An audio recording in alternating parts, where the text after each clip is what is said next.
Welcome to the best movies of 2024 here on the Intercut podcast channel. I am your co-host, Zachary Shevich, and joining me, we switched bodies right before a wedding. It's Arturo Zurita. How y'all doing? And there wasn't even a box involved. No one came to visit. It was just a bachelor party. Yeah, just good old-fashioned fun. With us, she'd rather be working for the Tokyo Toilet, but we're glad to have Amanda the Jedi once again to help us wrap up 2024. How's your 2024 been, Amanda? Was it a good year? It's been all over the place, if I'm being completely honest. I think it's ending pretty good, but it's been a year. You know, I came into the year so sick. I was so sick at the beginning of the year. It felt like it took months for that to clear up, but it's feeling good now. But it was a good year for movies, Zach. It was a very good year for movies, and that, at the end of the day, is all that matters. Yeah, who cares what's going on in your personal life, how your health is, how your family is? We got to watch cinema this year. They're my friends and family. Exactly. The big ones on the screen, they're so much taller than me. Art, how did this year in movies for you compare to 2023? No strikes. So better. Overall, I'm trying to think festival-wise. I think we had a good batch of movies between the two.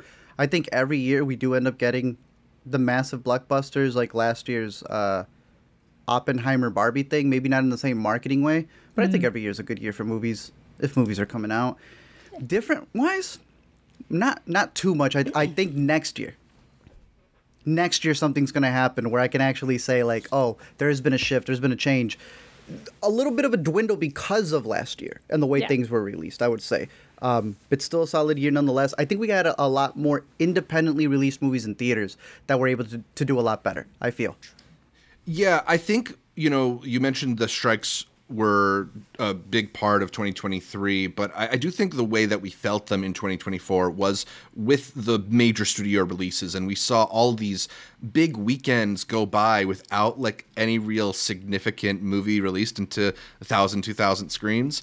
But the purpose of this show is discovering cinema and finding all kinds of films from high and low, and we frequently search out stuff, and we found a lot of great things.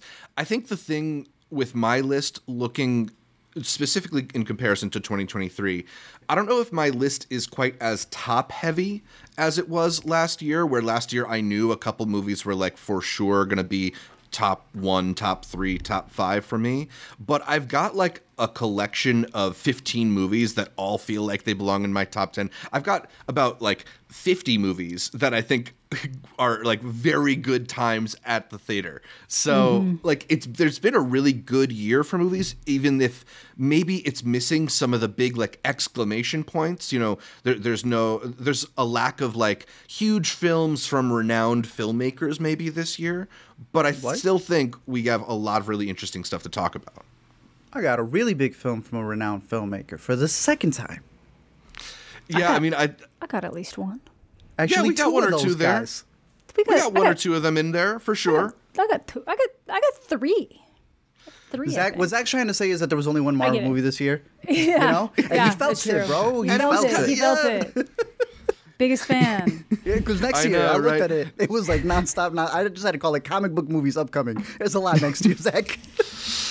Yeah, it'll be a very different landscape in 2025 , but we want to celebrate the movies. MCU, that's just how the future holds it, bro. It's gonna go hard. It's gonna go hard. Oh, man. In a little bit, we are going to talk about those best movies of 2024. But first, we want to make sure you're subscribed to the Intercut podcast, either the video podcast on youtube.com/intercutpod or the audio podcast available on most podcatchers. Also, follow Intercut Pod across social media, whether it's Facebook, Twitter, Instagram, Blue Sky, whatever. We are at Intercut Pod. That's Intercut Pod, and that is short for podcast. You can also support the show for as little as $3 a month here on YouTube by clicking the join button, or on our Patreon page at patreon.com/intercutpod and signing up to join the Intercuties, who get early access to episodes like this one, the Best Movies of the Year episode, as well as the ability to help us decide future episodes of the show and an invitation to our monthly Intercutie video chats. Also, be sure to leave us a 5-star review on Apple Podcasts or Spotify, wherever you're watching this. And if we get to 250 5-star reviews on Apple, Art and I will go down your best movies of the year list and tell you how good your taste in cinema is. I was gonna actually do a live stream asking people for their top 5. I mean, we're always curious to see what the intercuties choose, how much overlap we have. So please comment below with your favorite movies of the year. Let us know if any of those movies got on your radar from checking out our show, and if we gave you the recommendation. It's always really exciting to know when we can do that. We're gonna try and do that a little bit more. We've got 10 movies, sometimes maybe more. I don't know how many ties Art has on this list this year. I'm just trying to get people good movies. That's what I'm here for. We got the movies that we think best represent this year in cinema, the top of the top. And I'd love to start things off with our guest, although it looks like you're scrambling for some other layers. What's going on? She's calling an audible, bro. No, I was trying to get a charger for my laptop, but we're good. Okay, we're going to start with me? You're going to do this to me? Yeah, I mean, I know you were struggling to figure out which movie to kick off your top 10. I'm really struggling. Who survived the cull? We'll see. As we all know, for me, a lot of the times, the last, 3 movies of a top 10, they can just play this, you know? It doesn't matter. So I'm just going to start with the one I know is probably not getting kicked off the list, which is a weird choice. I'm going to go Nosferatu. I'm going to go with a little Nosferatu here. Hey. I saw this. I was lucky enough to, I got into one of the early screenings. I had to fly to Toronto to see it, which is one of my favorite bits to do, though, so that was fine. And I did enjoy it. I liked it when I was watching it. I was like, this is very good. This is very, if you like Eggers movies, I can't imagine not really liking this. And then I got the chance to see it again yesterday or the day before. And it's just like this whole personality that the movie ends up taking that is so striking, and the way that he's using the darkness and the shadows to be part of the story as much as the characters. I feel like with Eggers, it almost feels like you're getting history put to narrative on screen, even if it's not something that ever actually really happened. And I know that can kind of take some of the emotions out of it. Usually I'm someone who really connects with characters and emotions in movies, and that's what really drives me. And it's interesting. Eggers is almost the opposite, that his characters aren't necessarily what you're there for. But with this movie in particular, it kind of makes the whole thing creepier. It makes the whole thing more dreadful. It makes the whole thing feel so much more terrifying, that the whole movie just has this aura around it. And I can't imagine a more perfect director to take a stab at this, offshot of a Dracula offshot, basically. So yeah, big fan of Nosferatu. I think people are really going to dig it if they know the story. I feel like all the actors are doing a really good job. I know that I was one of the people who was really disappointed when I found out that Lily Rose Depp replaced Anya Taylor-Joy. But after watching the movie, I actually don't know if Anya could pull off that kind of vulnerability that Lily brings to her role in this movie. And I mean that in a complimentary way, because Anya is just so good. But Lily just has this kind of what you saw in the second episode of The Idol, which was not a good show, but that was a good episode in terms of how she handled it. So I'm big fan of everybody in this movie. So yeah, it's going to be my number 10. I've got Nosferatu at number 8 on my list. Nice. To me, well, you told me it wasn't going to make your top. No, I told you it was close. He's so mad now. He's so mad now. This man. I have not seen Nosferatu. I have not seen A Complete Unknown.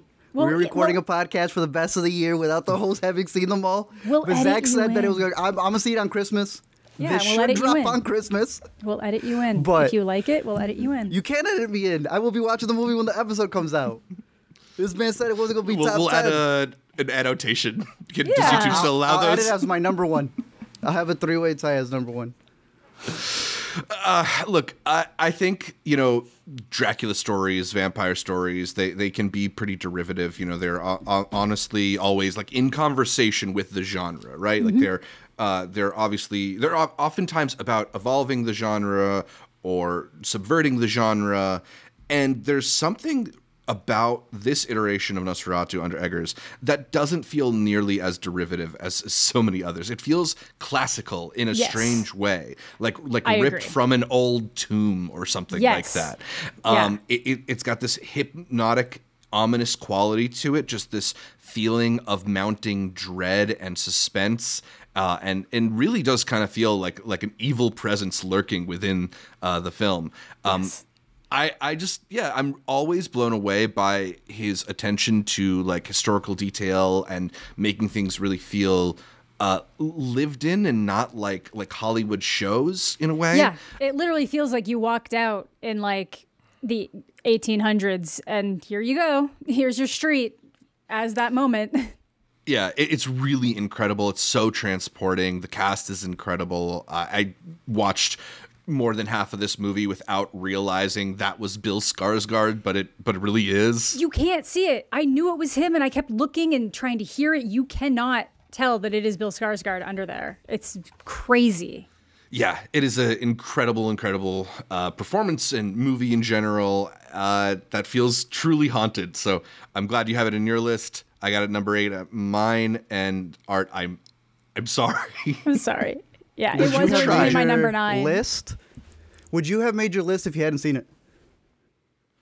Yeah, we gotta do it at some point. Luckily you did, so you got to see it.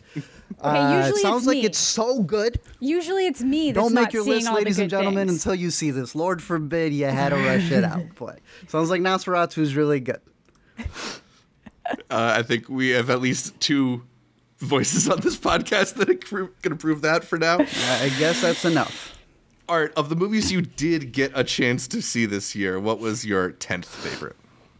I'm going with a pretty older movie, but I had it midway.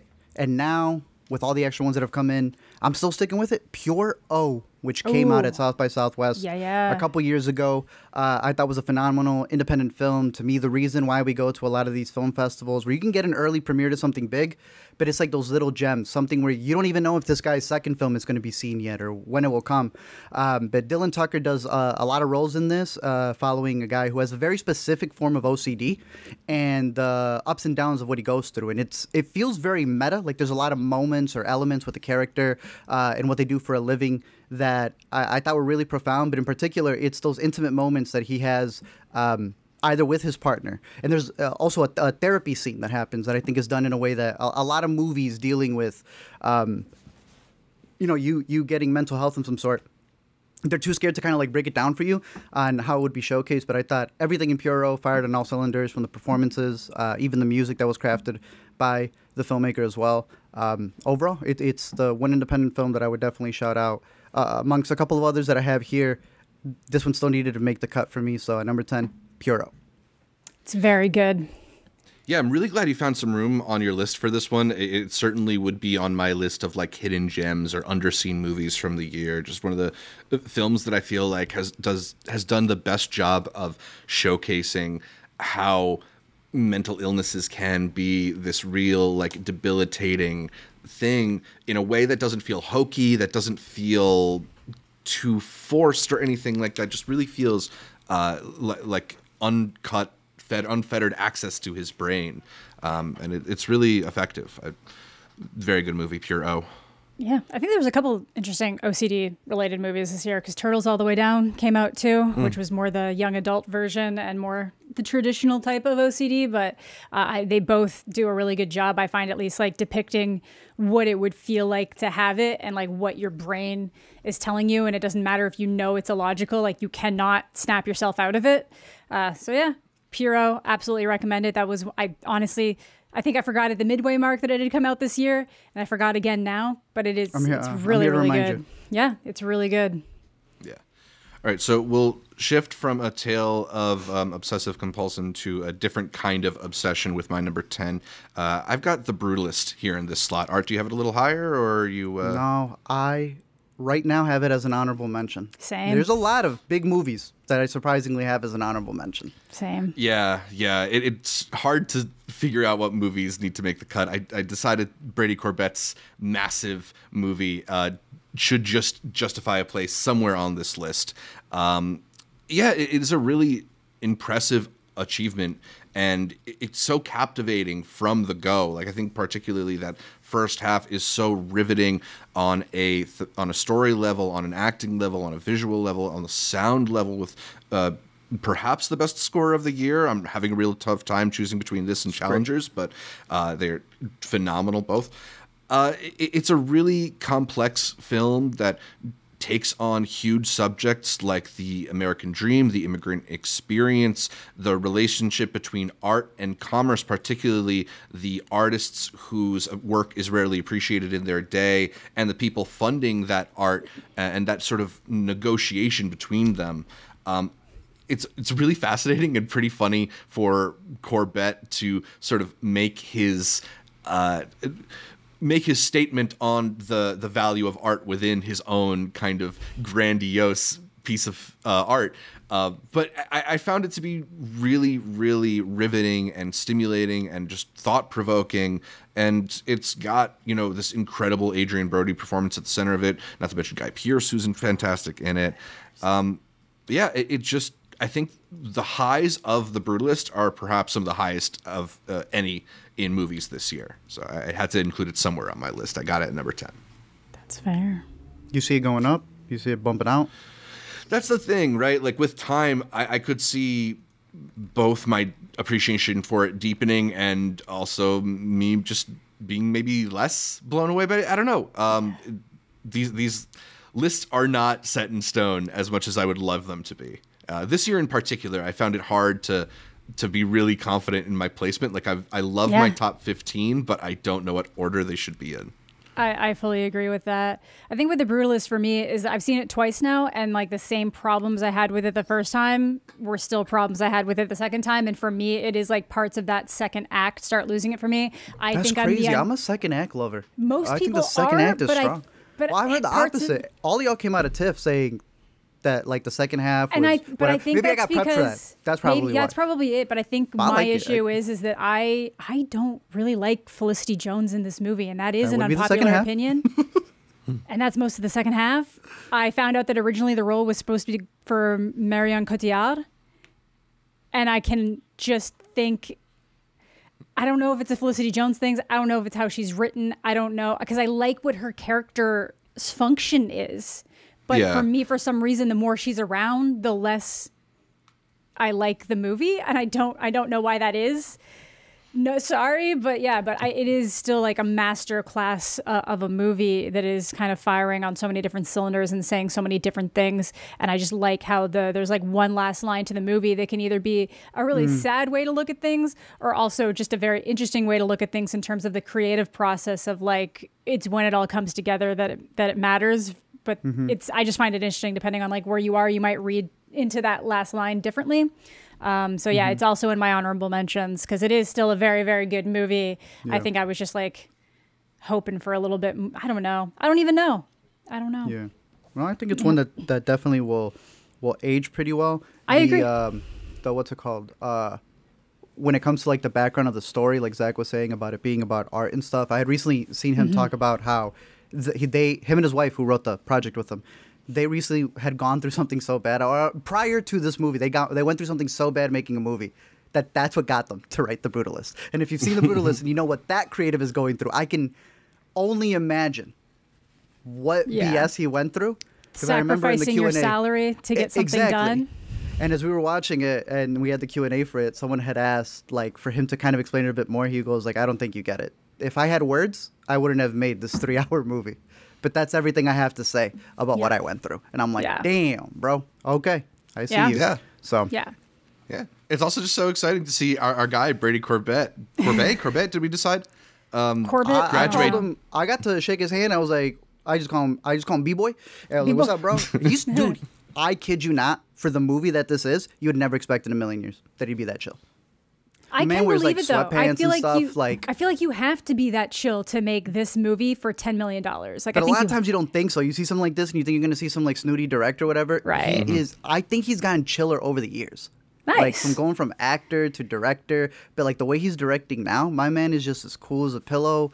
I love every Q&A that he has. He is so responsive to people's questions, and I think that attention to detail in real life is always reflected on his projects on screen. Nice. All right, so B-Boys The Brutalist makes it to number 10 on my list. Amanda, let's circle back for your number 9. Oh, this is where I have to make decisions. Oh, no. Okay.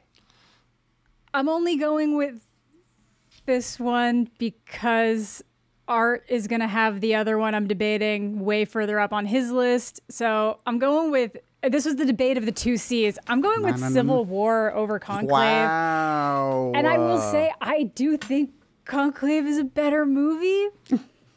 But there is just something about Civil War that, like, you know, we came out of South by Southwest a little lukewarm to positive on it. Positive. Positive, not lukewarm, but like positive, but more just, I feel like it was like, we had all kind of been like, not blown away is the right words. And maybe different expectations going into it that we acknowledge. And then once you realize what it's doing, you're like, okay, I can appreciate what this is actually doing. This is about journalists. This is about documenting things. This is about showing us what this could look like in a landscape. We would never see it normally because that's just not what happens.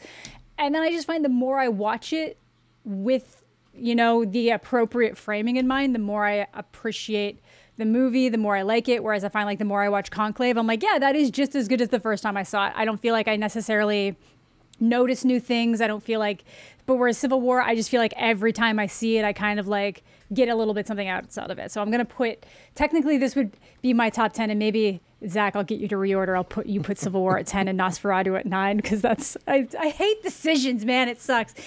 But yeah, Civil War, I do really appreciate what it did. I like the character dynamic. I really like the things that go on. As infuriating as it ends up being, the dynamic between Lee and Jesse, and like where she is at the beginning of the movie, where Lee is, and being asked the questions like, would you take that picture of me? And then how that reflects later when she does get a picture like that and then chooses to delete it versus what Jesse ends up doing at the end of the movie. I think it's a very interesting twist of just kind of like both a character study and a study of what like journalists would look like in like a domestic war scenario. So I don't know. It sticks with me, and the more I watch it, the more I appreciate it. So it's going to get the controversial spot on the list.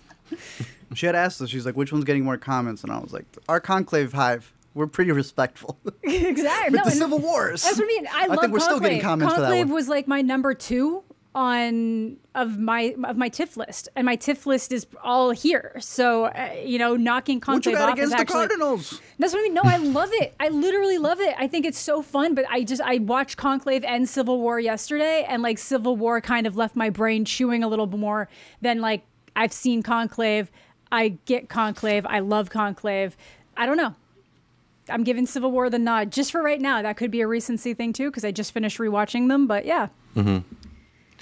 There's so much technically impressive about Civil War as well. I was pretty surprised. The Oscar shortlist just came out recently, and it did make the cut for best visual effects. Didn't make the cut for sound.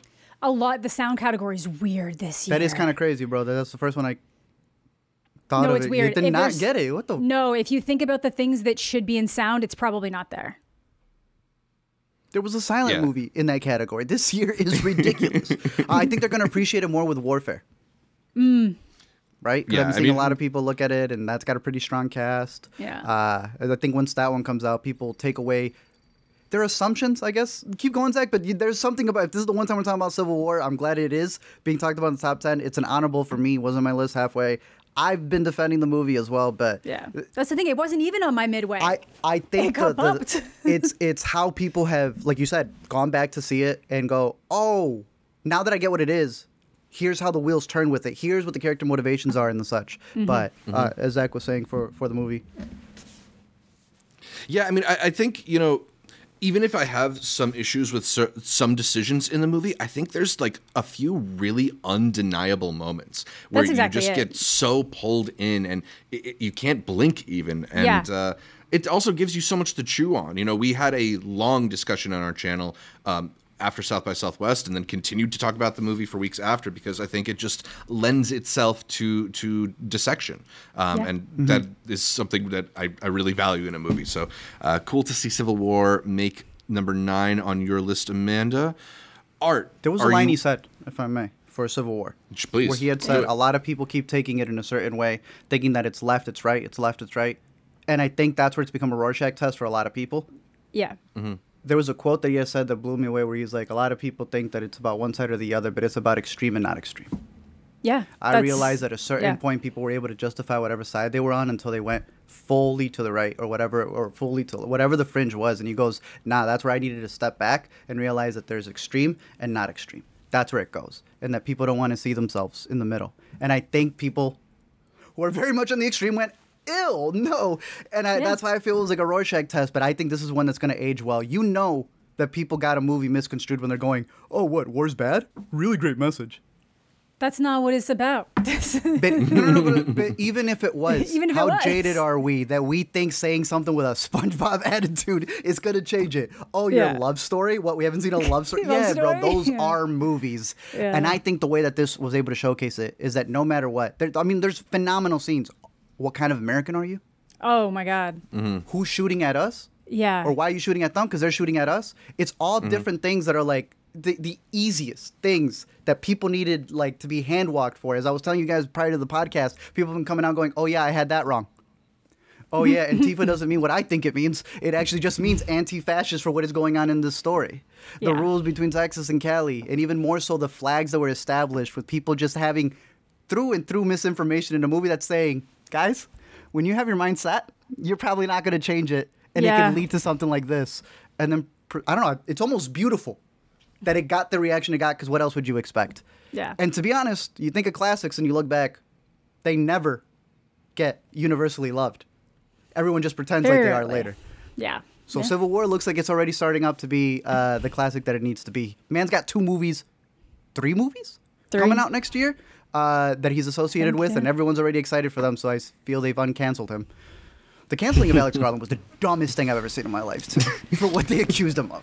Dude, it's fucking wild. So Civil War, I mean, give it a shot. What is social media if not a place to get worked up about minor details of things? But you have a lot of feelings about Civil War for a movie you didn't put on your top 10.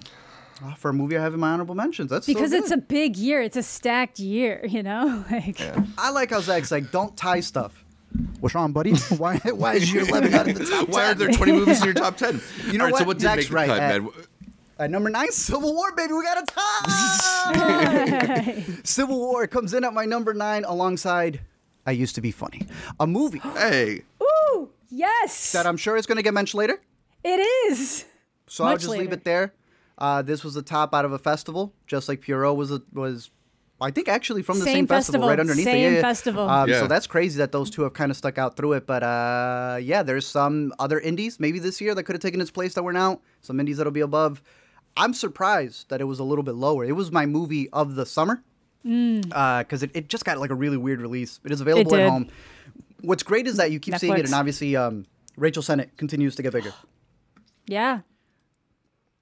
But this guy, Caleb Herron? Oh, yeah. I thought was hilarious in the movie. He's funny. My man now has an IMDb. Like, I'm looking at it and subtracting everything that would not have been there when we first saw it. This dude was just on Z-Way? Yeah. Have y'all seen that bit? Hilarious. That dude killed it. I thought he was funny in the movie.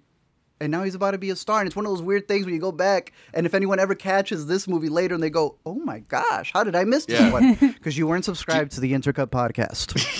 Did you see that he, I think, is set to be the star of, like, the new Wachowski movie? It's only one of the Wachowskis, but... Yes. Bro, did you read the premise? No, please tell me. All right, let me try to pull that back up. When I saw it was Wachowski, I was like, dude, let's go. First of all, right off the bat, Trash Mountain. Title. Great title. Great title. 20-something gay man travels from Chicago to his home in rural Missouri following the death of his father. An obsessive hoarder who has left a house full of items, some valuable and some not so much. Lily Wachowski. Ooh. Very interesting. So that's what I'm saying. That movie comes out, and then we get to be like, yeah, we saw him. And I Used to Be Funny. Top 10 movie of the year over here. Again, beautiful drama, incredible comedy. A mix of two things I'm always talking about. We'll be mentioning it a little bit more later. Yep. Art, you had I Used to Be Funny and Puro tied at number 5 on your mid-year list, but why'd you decide to separate them now? To be nice to you. To be nice to you, Zach. Thank you. Because I needed a tie, I Used to Be Funny with Civil War. So, Che, trauma, PTSD. There's a through line. Right. Honestly, the same thing. I see it. Yeah, same thing. I Used to Be Funny should have been nominated for sound, honestly, when you really think about it. All right.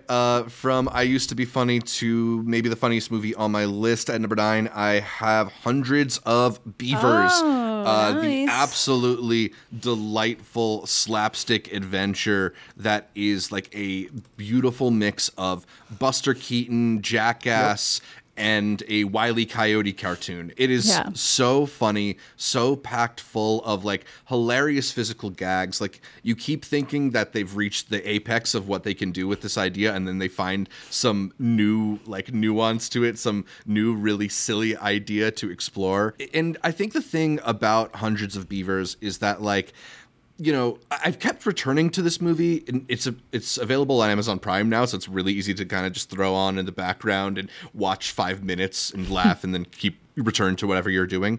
But I think this movie from writer-director Mike Cheslick is just such a unique, transporting thing.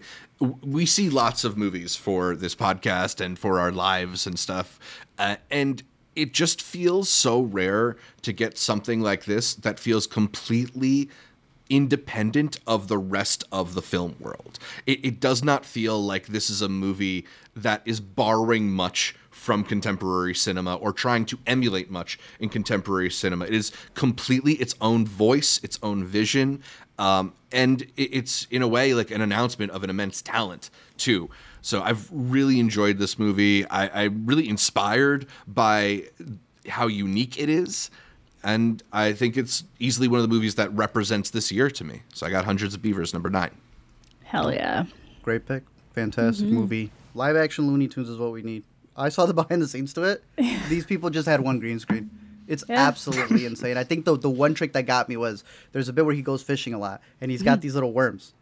And they zoomed out to showcase that it's a bunch of people with finger puppets just doing this that gets CGI'd out. And the one he picks up is just him doing this. Oh, yeah. And like taking it out of it. And he goes, there's a real big secret. You see him on one of them when he reaches back in. He's already wiggling the finger when he takes it out. And it's just little things like that. Like, I would have never noticed that. But now it actually makes me appreciate it more than something that people would be taken out of. It's like, wow, that's ingenious. So, just really smart stuff there. Yeah, and it's the kind of thing, too, that is so exciting because you don't necessarily need to have a great budget or fantastic CGI to find something really interesting or find a novel way to approach your film. And it's the limitations on Hundreds of Beavers are what make it so special. Like, it's not the same movie if he's fighting hundreds of CGI beavers rather than a bunch of dudes in beaver costumes. It's the same guy, too, right? Like 5 times. Yeah. All right, so Hundreds of Beavers, my number 9. Amanda, what do you have at number 8? I think I gotta keep it with my girl. You can't see the shirt, but I gotta go Love Lies Bleeding, I think. Actually, I got it right here. I think I gotta go with, you know, clean cover. Yeah, She's got all the merch. I got all the merch, literally. All of it. She's in. I got all of it. I got the cigarettes that she pulls out of his pockets after he's dead. You know, like I get everything. No, I had such a fun time with it. It was the one I was looking forward to the most going into Sundance last year because I'm such a big Kristen Stewart fan. And I just think it in some ways exceeded expectations. And I just like how it committed to being so just kind of like this erotic, disgusting, violent thing that it like needed and wanted to be. I think this year has been a really good year for things just committing to being what they need to be and not pulling punches into areas to try to make things a little bit more palatable for wider audiences. And we've been seeing that a lot specifically from female directors this year, which I think is very cool. So Love Lies Bleeding absolutely stuck with me. It just has such this like gritty personality to it. And yeah, I know Zach wasn't as huge on this, but which made sense to me. But yeah, no, I like this. And it's actually, I'm sure a lot of people are surprised it's only in the 8th position for me. But that's just how stacked this year has kind of turned up from seeing this almost a year ago at this point for the first time. But yeah, big fan of Love Lies Bleeding. You had it at 6 in our mid-year list, so it's not like it's fallen that far. It has not. No, yeah, that's true. That's true. So number 8 on your year-end list, but number 1 on your line readings of the year list? Yes, absolutely. Yeah. What? No, I'm joking. All right. Great pick. Love Lies Bleeding, number 8. Arturo, what do you have at number 8? I'm assuming y'all will have this one too, but it's one of the best horror films of the year. I saw the TV Glow. Yeah. I've got this one at number... do I also have it at 8? No, I have it at 7. Mine's at 5 right now, I think. It's good. Yeah, it's good movie. It's good. Damn, that one's cleaner. What the hell? The A24, they make good shit. Do you have a DVD player?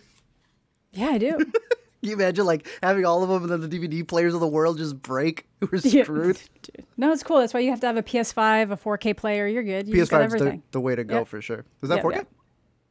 No, not that one. Oddly enough, Love Lies Bleeding they have not released this in 4K, so I don't know why. We've talked a lot about I Saw the TV Glow on this channel and what a phenomenal, effective movie it is. Has sitting with it changed any of your thoughts on the movie now that we've seen it almost a full year ago? No, I think it's kind of the same thing that happened, kind of similar with Civil War, but like, say Civil War. Exactly it. Yeah, I saw the TV Glow. I think all of us were really taken with it right from that first viewing, but then it was the one that infected our brains that we could not stop thinking about the entire festival. And then I, skipped most of the Oscar stuff this year to see it again at South by Southwest. And it is just such this like gut punch of a movie that is kind of like a fable more so for the audience than the characters within the movie, because the characters within the movie, at least the main one, kind of continuously makes these wrong choices for themselves. So we get to see the outcome of just like perpetually just making the wrong choices, but then we're given the message of like there is still time. And it is very specific to the trans identity, a trans story, but then it can go a little bit wider. You can apply that to any queer experience, but then you can even go wider and apply it to like any anything in life, any experience, anything where you felt like you've come up short, where you're denying a piece of yourself, a part of yourself, or a piece of your identity or your experience. And that's not to try to reduce how important it is to the trans identity. This is not a movie that you can remove. Yeah, you can't remove the trans experience from this movie, but the fact that so many people can empathize and apply it to other aspects of their life actually make it stronger as this kind of like representation of what it feels like to have that egg crack moment. They describe it as, of like realizing that they're knowing your whole life that there's been something wrong and then figuring out what it is and like making the steps to get there. It's told in that really interesting way where you get these kind of like flash ins of this show they're obsessed with and how nostalgia plays on that, and the way that people turn to a lot of media to hide from aspects of themselves that they don't want to accept, and you cocoon yourself with it. And then maybe years down the line, you realize it's not as big or as impactful as you thought when you were younger, but it's okay because it mattered at the time. I don't know. It's like very interesting. There are so many different layers. You can dissect it and talk about it. And it's haunting. It's haunting. What makes movies special is I think they teach us how to see ourselves through in the world, and we can find our experiences reflected through art. In a way, a lot of times a movie can explain a feeling that you are not able to put into words yourself. It's certainly one of the reasons why I got into movies, is their ability to do that. It's a big reason why the movie I chose for number 1 this year is the reason I chose it for number 1 this year. And it's a big reason why I Saw the TV Glow is just like a really resonant, fantastic piece of art. Like, I found myself at multiple times this year wanting to explain an idea and thinking that the best way to do it was through I Saw the TV Glow. And it's the way that a film can do that and just sort of creep back into your mind at different times that I think says a lot for its impact, for its quality, and says why I think all of us have grown to love it more and more throughout the year. I definitely have it higher in my list now than I thought I would after we first saw it. Did you have it in your Sundances? I had it. You know what? It might not have even been in my Sundance 10. If it was like pretty low. It was probably around you said 7. You didn't have Civil War. These movies snuck up. Exactly. Yeah. Fantastic movie. We all have, I think it's the first movie we've mentioned. All three of us have it into our top 10. So I saw the TV Glow. Intercut approved. Definitely worth it. Give it a shot. I know that a lot of people have been having a lot of experiences with it, but like Amanda said, the breakdown of it. It is a movie like The Matrix, where obviously the message is clear-cut there, but what makes an incredible movie a masterpiece is when people are able to connect with it in different ways. And it is not a bash to say that people having a human connection to it outside of what the director intended is not bad. It's showing you that experience that they're going through is just as human as everybody else's. It's a universal experience. Incredible performances. Yeah. I love a director like Zach was saying right now, who puts everything into that visual language. Yeah. And has that talent to do so. Sometimes people have a lot to say. They don't know how to say it. Sometimes a lot of people can showcase it, but they ain't got nothing to say. Jane, you found the medium you needed. And that's why we have a podcast honoring movies for those who are the best at their craft. And I'm excited to see what they got next, because I think they're already working on something. So she should have something good. And it sounds super fun.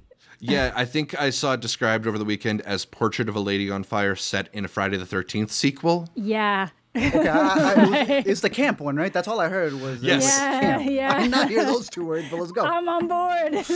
So, I think it's going to be good. Do next. I think it's going to be really good. Yeah, so Jane Schoenbrun's I Saw the TV Glow, number 8 on Arturo's top 10, number 7 on mine. And number 5 on mine. And number 5 on Amanda's. So going back to my number 8, I have Nosferatu, which we already discussed, which brings us back to Amanda for her number 7. Okay, this is another unpopular one because apparently a lot of people don't like this for some reason. I'm going with It's What's Inside. Hell yeah, this is my number 4. Let's go. Honestly, this could be higher on my list. Maybe this should be higher on my list, but it's fun. Do you want to wait till you get to it, Zach, or do you want to just do it now? Let's just do it now. Let's just do it now. It's so damn fun. We had a blast with this at Sundance. And then again, we all went out of our way to make sure we saw it again at South by Southwest to get it with a bigger audience. This was fun. This is one of those rare ones that was actually fun with a press audience at Sundance, which isn't always the case. This was so fun at South by Southwest. Again, we don't want to spoil too much of it. If you haven't already seen it, it is just like kind of like the most intense game of werewolf or mafia you've ever played, with a group of friends who have been friends since high school, kind of getting back together before one of them gets married based on a promise they made years ago when that guy's mom died. They don't really keep up that much. They're like the social media friends. They're all kind of subtly competing with each other, whether they realize it or not. But there's this core couple that are obsessed with the same member of the group for different reasons. And it's like watching that fallout that is so entertaining and fun. I know the big complaint about this movie was people being like, they all suck. And I'm like, that's the point. They all suck on purpose. Wait, you guys don't think your friends suck? I think my friends suck. But it's like, they're all over the top caricatures on purpose. And if that doesn't work for you, but you have to like meet the movie where it is. If you're not even willing to meet the movie where it is, then you know. Yeah. But especially they also go through what the characters go through.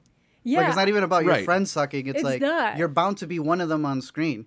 That's what I mean. You haven't had a relationship, or you've never been on Instagram, or is it too close and then you're reviewing like The Substance? I don't like this movie. It's wrong. That's what I mean. You start seeing yourself in characters. That's a complaint that I have to imagine is coming from young people who haven't had the experience of like reuniting with someone that they were close with in college and being like, oh man, like I can't handle this person for more than 30 minutes. We all have the Facebook, maybe not Facebook, but like the messenger groups where it's like you see that one person doing something stupid and then suddenly it's a fight for whoever's going to be the first one in that chat to be like, did you see what such and such just did?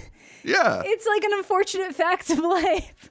Maybe I just one this morning, but it's definitely not someone we invited to the wedding. And then that's what I mean. You're not invited to the wedding, but like some people do though. Some people have these like 200-300 people weddings, and all of those old friends are going to get invited, and it's always going to lead to like some weird shit. Weird I think everybody has a moment where you are the person's other story. You've done something or said something where it's like, holy shit, but it's and I just think it's fun. It's a very fun movie. Some people thought the editing was too much. I thought the editing was great. Which is like the thriller aspect of it sets it up in a way where it's very fast paced. It's moving a lot, and in both audiences with the press, people left confused, and it's like, you do this for a living. And then when we left from South by, same thing, and I was like, you paid for this, and I don't know. Maybe it's at a speed that other people cannot take. But at the same way fair. that y'all said, okay, yeah, they're unlikable characters, but like that's the point of them. Yeah. And Right. the point of the editing is to do it this way. And a lot of people don't want to meet something. I wouldn't even say meet it halfway, where it but is. like just embrace it for what it is. And it's easy Yeah. to just dismiss it. I think that's what got Yeah. a lot of people to Yeah. look the other way. But even on rewatches, I know you had made a video for it as well. Yeah, Bro, yeah. I'm still catching things. I know, There is it's a so fun. reflection. There's a of reflection. character. I know. I And missed when that I in my saw her, video. I was like, bro. I'm guy's so very mad I smart. missed that, but it's so fun. I'm excited to see what he does next. Me too. Greg Yeah. Jordan. Absolutely. I mean, it's a puzzle piece. It's a puzzle box where every piece just fits together more perfectly than you can imagine. And, Yeah. and getting to appreciate all those little things are Yeah, great. because one of the other issues, like, no, not to cut you out, but not, and try not to spoil it, there's like an aspect of like people are like, well, I don't understand why they didn't gender bend. And I'm like, if you get to the end of the movie and don't understand why they didn't do that, you're also not understanding why this Yeah. movie set things up in a certain way. It's trying to get in your head that there are rules that can't be broken, and then you find out that certain things weren't rules. You just assumed. Right. And like I have heard that criticism too, that the film is like aggressively hetero or aggressively cis. And I don't know, some people are hetero and cis, so I That's can't what really I'm help you there. I'm gay as shit, and I don't have a problem with this. I'm sorry. Right? Statistically, You're you are supposed going to to, end bro. up with an entire friend group like this that everybody is like mostly heterosexual. Like, it's fine. Okay. I'm anti-war Yeah. games, and I did not like that they were all like, what the hell? Yeah, we all have something. Yeah. What are you, gluten-free, and you're gonna complain because they ate bread in it? Like, there's some random things to like complain Yeah. about the movie. And like, I I think think it's sometimes thrilling. you do want to see something explored in a different way, but then it's like, cool, you find a way to That's- explore that in a different way. It's another movie, yeah. It's so weird. Yeah. We got No, I Bodies, think Bodies, it's good. Bodies last year. You can go watch that Bro, one. I was going to mention Bodies is another one where people I know did not like the characters in that same aspect. But to me, this one I think stands out just because of the thriller side of Yeah, it. It I gives you agree. enough for rewatchability. But even more than that, I don't know if y'all have other ensembles, but to me, an ensemble has to be something where they're all interacting with each other. Yes. And I know Yeah. we've got some where we got trios and the such, but it's like this to me, it's got to be 5. Sometimes, I know it doesn't have to be, but in my mind, it's got to be like 5 people Mm-hmm. consistently in a movie. I'm trying to think of some other ones, but this, to me, is the perfect example of a debut director being able to handle a large cast. Yeah, no, I agree. Yeah, Absolutely. it's sick. Yeah, and look, there's other movies on my list that are probably like deeper or more emotionally effective, but I think this is just like the roller coaster ride of the year. It's electric. It Yes. is like hard to turn off once you're like on the ride, and it's so much fun. This is a movie where as soon as I saw it, I was imagining showing it to a group of friends back home, and when I did, it went over really well because this is a great movie to watch as like a party. It's just, Yeah. it's fun, it's electric, it's suspenseful, it's surprising, it's clever, it's a really good time. Amanda's number 7, mine number 4. Art's disrespecting it, but yeah, They didn't go to it's what's theaters. inside. If it was in I theaters, I feel like it disrespected it by putting it 7. Honestly, like I feel like it needs to be higher. But either way, it's a great movie. You know, that's a question that I normally ask us before we get started. Do you know what percentage of the movies you saw were actually in theater? Because I feel like this has been a big year for like the argument for theaters. It feels like all the real movies premiered on the big screen. All of them except this one at least had some kind of theatrical presence. Yeah, this is Same the for only me. one, and that's just because I saw- Netflix bought it. Yeah, there's only 2 on mine that only one on mine that I saw on the small screen first, and that's just because we had the privilege of seeing this at Sundance. yeah. 15 of Same. mine I saw in theaters and 2 I saw at home. There you go. Movies are Yeah. back on the big screen. It's true. Art, what is number 7, and did you see it on a big screen?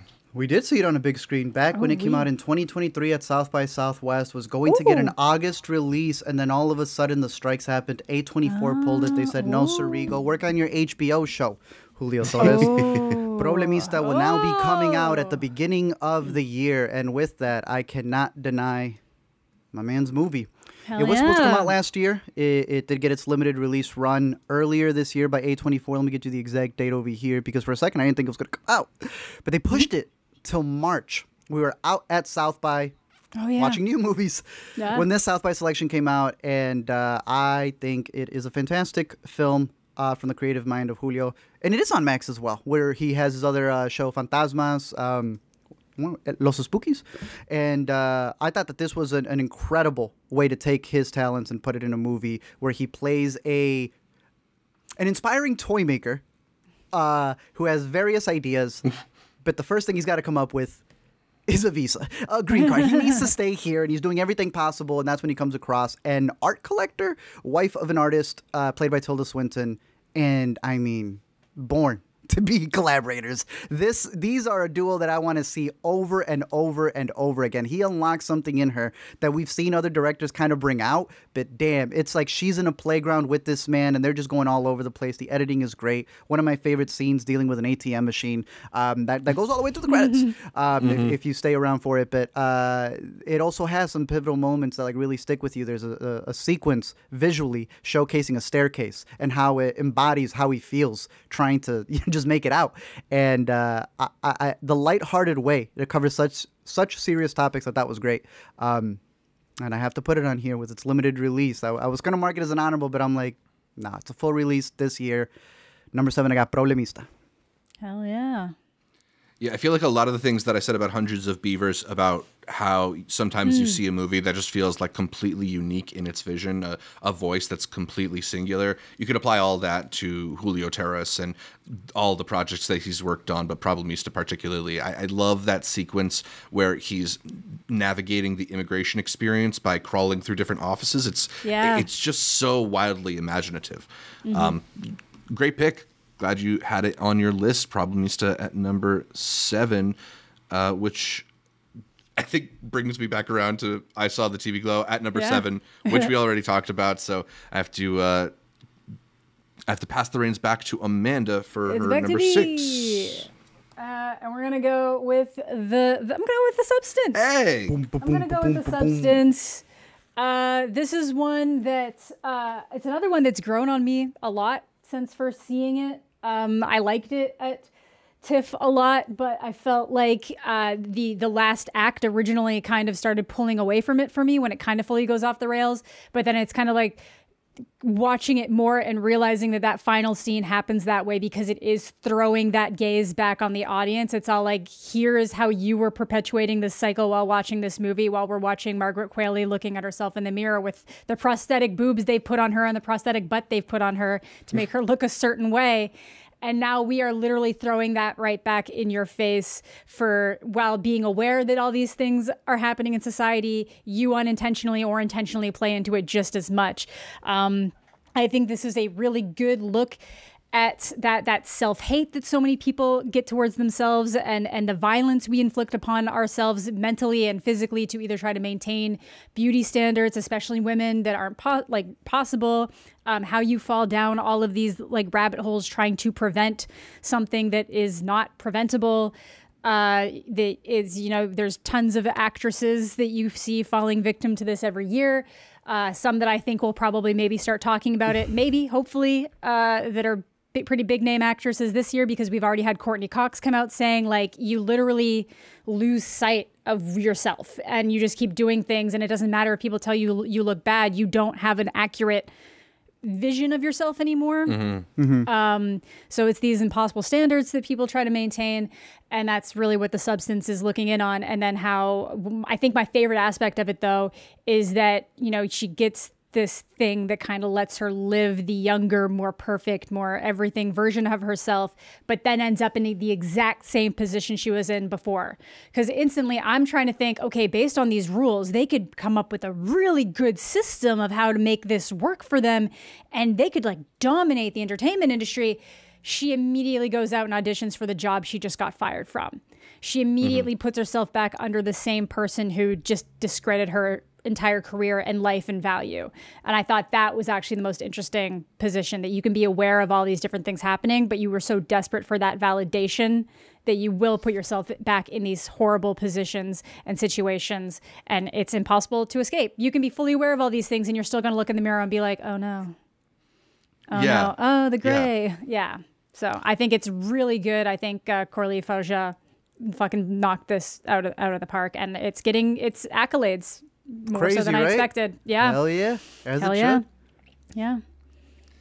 Yeah, I mean, the movie has a lot to say about like the beauty industry, the entertainment industry, how people are depicted in media. But I think ultimately the thing that I found most resonant about it is what it says about ourselves and how we treat ourselves, and you know, the way that we can pull ourselves apart trying to achieve things that are impossible for us. So exactly. A lot of people want to see a movie tell them, right? Like, this is bad. It's like, we know it's bad. We know this it's is bad. Her psyche. You get to follow her. It's what it feels like. I'm going on a date, but when you decide there's something there. And that's the hardest part of the movie. Of all the disgusting, brutal things that they show us, all the body horror they show us, the hardest part to watch in this movie is her over-judging herself, trying to go on that date, just wiping the lipstick off and just like like smacking herself around. That is the hardest part of this movie to watch, and that's telling. You know, what's the Coen Brothers? The one where the Coen Brothers with the screenwriter, Driveway Dolls. No. Oh, he's always writing and like thank you, and the walls are like Fink. peeling and stuff like that, and it's like all mentally because he's got this like writer's block. Take it away from work. And I think we usually, if it has to do with a profession or something, we can see it, or if they're like mentally not there. But when it's a normal actress trying to show you the psyche of what she's going through, everyone wants to know, like, okay, but they didn't look at the camera and tell you that the patriarchy is bad and they didn't do this. It's like, no, they showcase to you, like you guys are saying, the psyche of somebody going through it. There's a lot of homages to The Shining and such. So many. And just like The Shining, it is about someone losing it. It's about someone losing it. Yeah. No, it's good. Yeah. And give me more. Knock the if you haven't seen it, watch her first one. Revenge is just as Revenge great. is so good. Yeah. So good. So she's got the juice. Who y'all rooting for in terms of supporting? She's lead. If you had to pick one to get in there, I think Demi deserves it for the lead. I think is she higher in your lead than Quali would be in your supporting? That's what I started asking myself. I think in terms of all the supporting performances, or at least what they're putting in supporting performances this year, I would probably want to give Quali the nod. Yeah, but you know, I think Demi it's Moore is such the driving fucking force of the movie. Yeah. You know, it's a weak field, I think, in supporting actress this year. So I would like to see Margaret Qualley in there because I think she's very good in the movie. But I agree with Amanda. It's really Demi Moore carries so much of what makes this movie special, and it's also just such a great achievement for her. It is. Yeah. It's an amazing achievement for her. And honestly, I do think it's good to pick an actress like that who is not ancient, but she's getting older. She is probably dealing with a lot of those sentiments and feelings, but then, you know, she can believably both be ballsy, like this idyllic, beautiful figure and somebody who you understand would see her faults or her flaws or her aging as something to compare to Margaret Qualley. When there's a billboard outside of your house with you. That's exactly. Ridiculous. And that's what I mean. I do want to stress that, like, for everybody who could watch this movie and feel worse about themselves, just keep in mind Margaret Qualley is prosthetic to shit. Yeah. Right. Even that. But even Margaret Qualley doesn't look like Margaret Qualley. Exactly. She doesn't look like that. It's like, you know, at the end, she is the one all prosthetic up at the end of the movie. That's Margaret. I think a lot of people thought it was Demi at the end. It's Margaret under all that at the end. Was the chicken not real? Is that what you're telling me? Yeah. You telling me that chicken that came out? Sorry, man. I thought you were method, bro. Come on. Hey, but, all I know is Elisa Sue. My Guy Award. Let's go. My God. Let's go, Elisa Sue. That's what I mean. It takes to get to that point. To the only kindness you see towards herself in that movie is at the end. When it is the disaster that it turns into. It's so fucking wild. The monstro. It's good. I feel your whole top 10 is filled with movies where the more you hear audiences talk about them and complain about them, the more you're like, that's a great point, hater. I like that. Civil War, everything that I read from The Substance from people who don't like it, I was like, wow, I can't... Actually, that's a great point. Thanks for that. And it's like, it leads you to actually getting the movie more. Yeah. Oh, I love stuff like that. So it's a good year. I had The Substance as my... So I have like 10 at 11. That's one of them at 11. Yeah, no, I get it. It's so good. It's hard. It's hard, Good one. Yeah, it's number 20 on my list, but it's a great year and a great pick. People forget that, bro. Like, people think 20, 25. Oh, that's so far. Nah, bro. When the 25's right here, it's just the scale of it is different. There's so many. I could read you my 15 to 20 is like 15 movies. Yeah. We'll do the honorables. I'm actually doing the 100. What's the letterbox thing? The 100 movies of the year. But I'm gonna do it alphabetical because I cannot deal with like. I want to give you guys micromanaging. Yeah. I'm trying to do it from A to Yeah. Z, bro. Because you just know, like, you have all these movies you work to make sure you get to people. And people are like, I don't know. I think number 76 and 75 should be swapped. Yeah. Yeah, I just Get did my it. own top 100, and it is so difficult to try and parse that order. But like, I right? dare you to say that the movies that I have from like 51 to 60 are not great as well. Like, And that's what I mean, right? That's why I would Yeah. rather just, like, I'm going to do it alphabetical. The point Yeah. is, watch these. Yeah. Yeah. You argue with yourself later, but like the important part is that no matter where you have the substance, this is a movie you need to see Yeah. this year. Yeah, Absolutely. definitely. All right, so the substance makes it all the way to number 6 on Amanda's list. Mm-hmm. I didn't skip your number 7, did I? No, it's what's inside. Oh, right. Art, is your number 6 as substantive as the substance? Yeah, it's even better. Ooh. You agree with me, bro? I haven't heard you Okay. spend challengers. Oh yeah. Yeah, You're right. Yeah. Challengers. I think we can. I think we can wait for that one because I'm pretty sure it's going to be higher on Amanda's list. It is a little higher on mine as well. Hey, don't curse me out. I told y'all. I got Yeah, you. you're right. You're That's right, clean you're though. Show that right. again. Go full screen on that. Go full screen. Ugh. We got the Phil's Tire Town, New Clean. Rochelle Challenger, courtesy Fire. of Super Yaki. You know what does it for me is the presented by. I know. That's what gets me. Presented by Phil's Tire Town. That's when you know it's real. It's true. Oh, It's that's funny. legit. It's good. They've had to do like 4 reprints on it. I like that shade of green. What do you call that shade of green? That's a good shit. I think it's like Kelly Green. Is it Kelly Green. Yeah, something like that.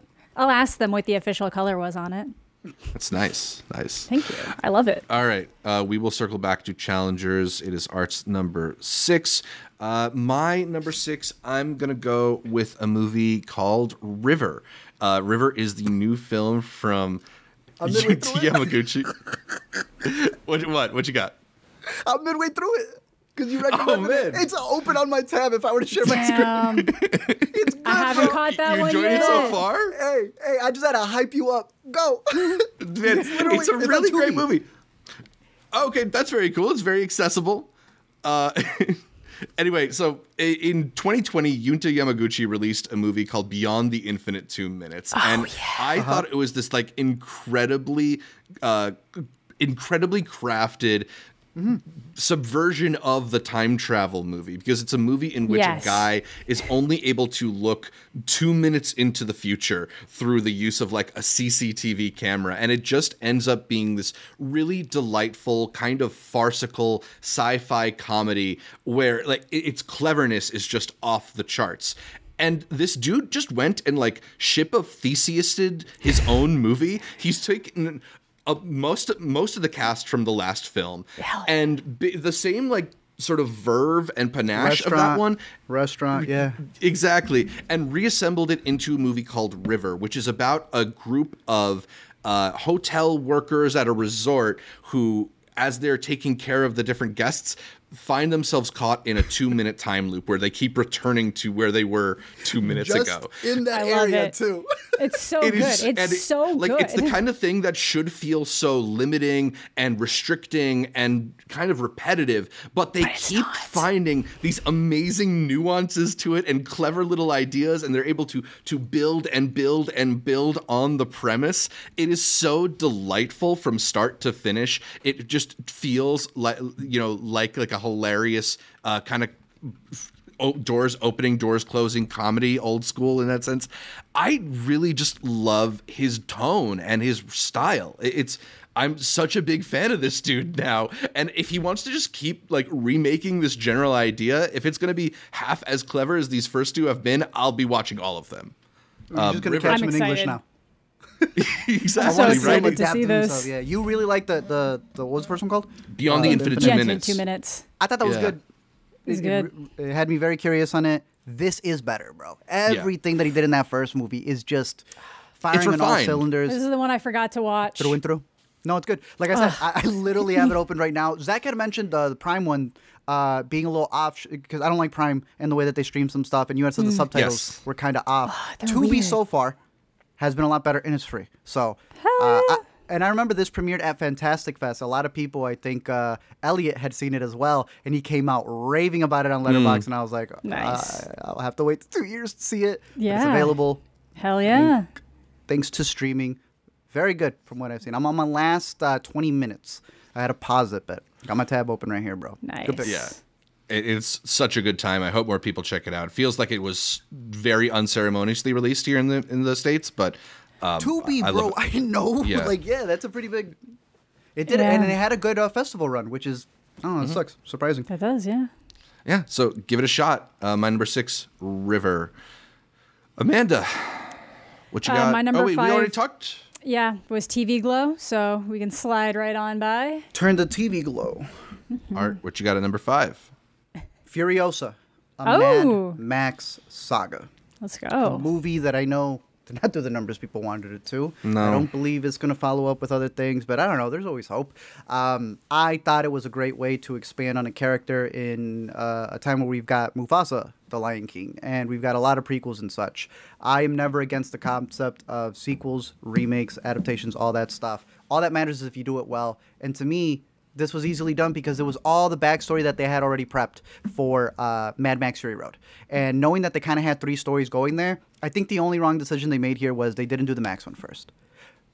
But the order would have been to show Furiosa. And it's just a timing thing where it sucks. It's how they had the lineup for the batting order.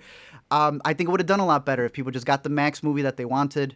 But I think people slept on it, especially if they were Mad Max fans. They forget that this is still the same director, George Miller, following through, bringing stuff back from the old ones. I did an entire binge of the Mad Max Saga, and it just helps elevate not only the movie, but I even played the video game. I read the comics. This man has created an incredible world, and none of that was short. There are movies like Furiosa where they come out, and you're a fan of the franchise and you think this is... No, right? Like, I'm trying to think of other franchises where it's like, why would the greatest installment, not that this is the greatest installment, but a solid installment to the franchise be where you hop off?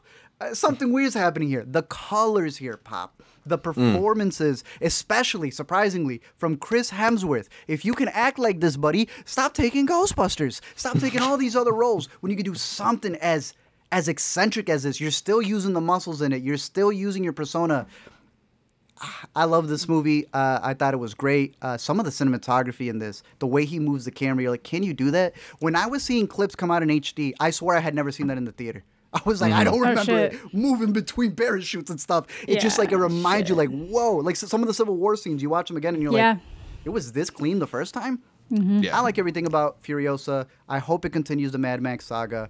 Like, Yet to see it. if this is a bad prequel, give me more terrible prequels, please.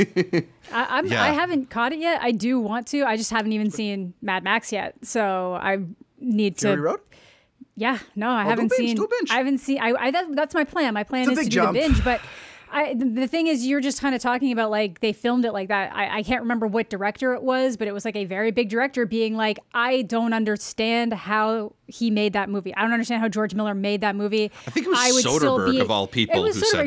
He was like, I would still be in a desert crying if this is if Fury Road was my movie. Like I literally don't understand. And I know it's been everybody says it's a hell to make those movies. Yeah. But he still gets that shit done in like 30 days. So like, right? Impressive. I think he's got like 3 units working at the same time. You know, just going. Yeah, no one moves like that. And again, another auteur, another great consider filmmaker, right? That's still working late in the game. Yeah. Truly the worst thing about Furiosa is that it is not Mad Max: A Fury Road. Like it is just like it is so incredible. It is just maybe like a slight step below perhaps the greatest action movie I've ever seen. Right? Yeah, I mean it's fantastic. It is so like it's such an incredible vision for this world. The look of it, the production of it is just so impressive. It's one of my hardest cuts of my top 10. I got it in my honorables as well. But to have a movie that's got characters named Scrotus and Rectus. Which one of those was Fred Hutchinger? No, it's not him. It's not him. He might have been the third brother or the fourth brother. The third one, yeah. Damn, he would fit in this world beautifully. Right? Now I'm imagining it. He fits. Drop him in that desert. Maybe he could be young Max or something. Anyway, that's Art's number 5. Hell no. Actually, no. Hell no, not young Max. Not young Max. No. No, you could be one of the Warlord boys. Yeah. It wouldn't work. Anyway, Art has got Furiosa, Mad Max Saga at number 5. My number 5 is Dune Part 2, which that's my will 4. appear later in the list. Oh yeah, so it's Amanda's number 4. Yeah. So I guess that means we got to go right back to art. It's number 4. I haven't had a tie. Fuck you, man. I haven't had a tie. What? I'm just look.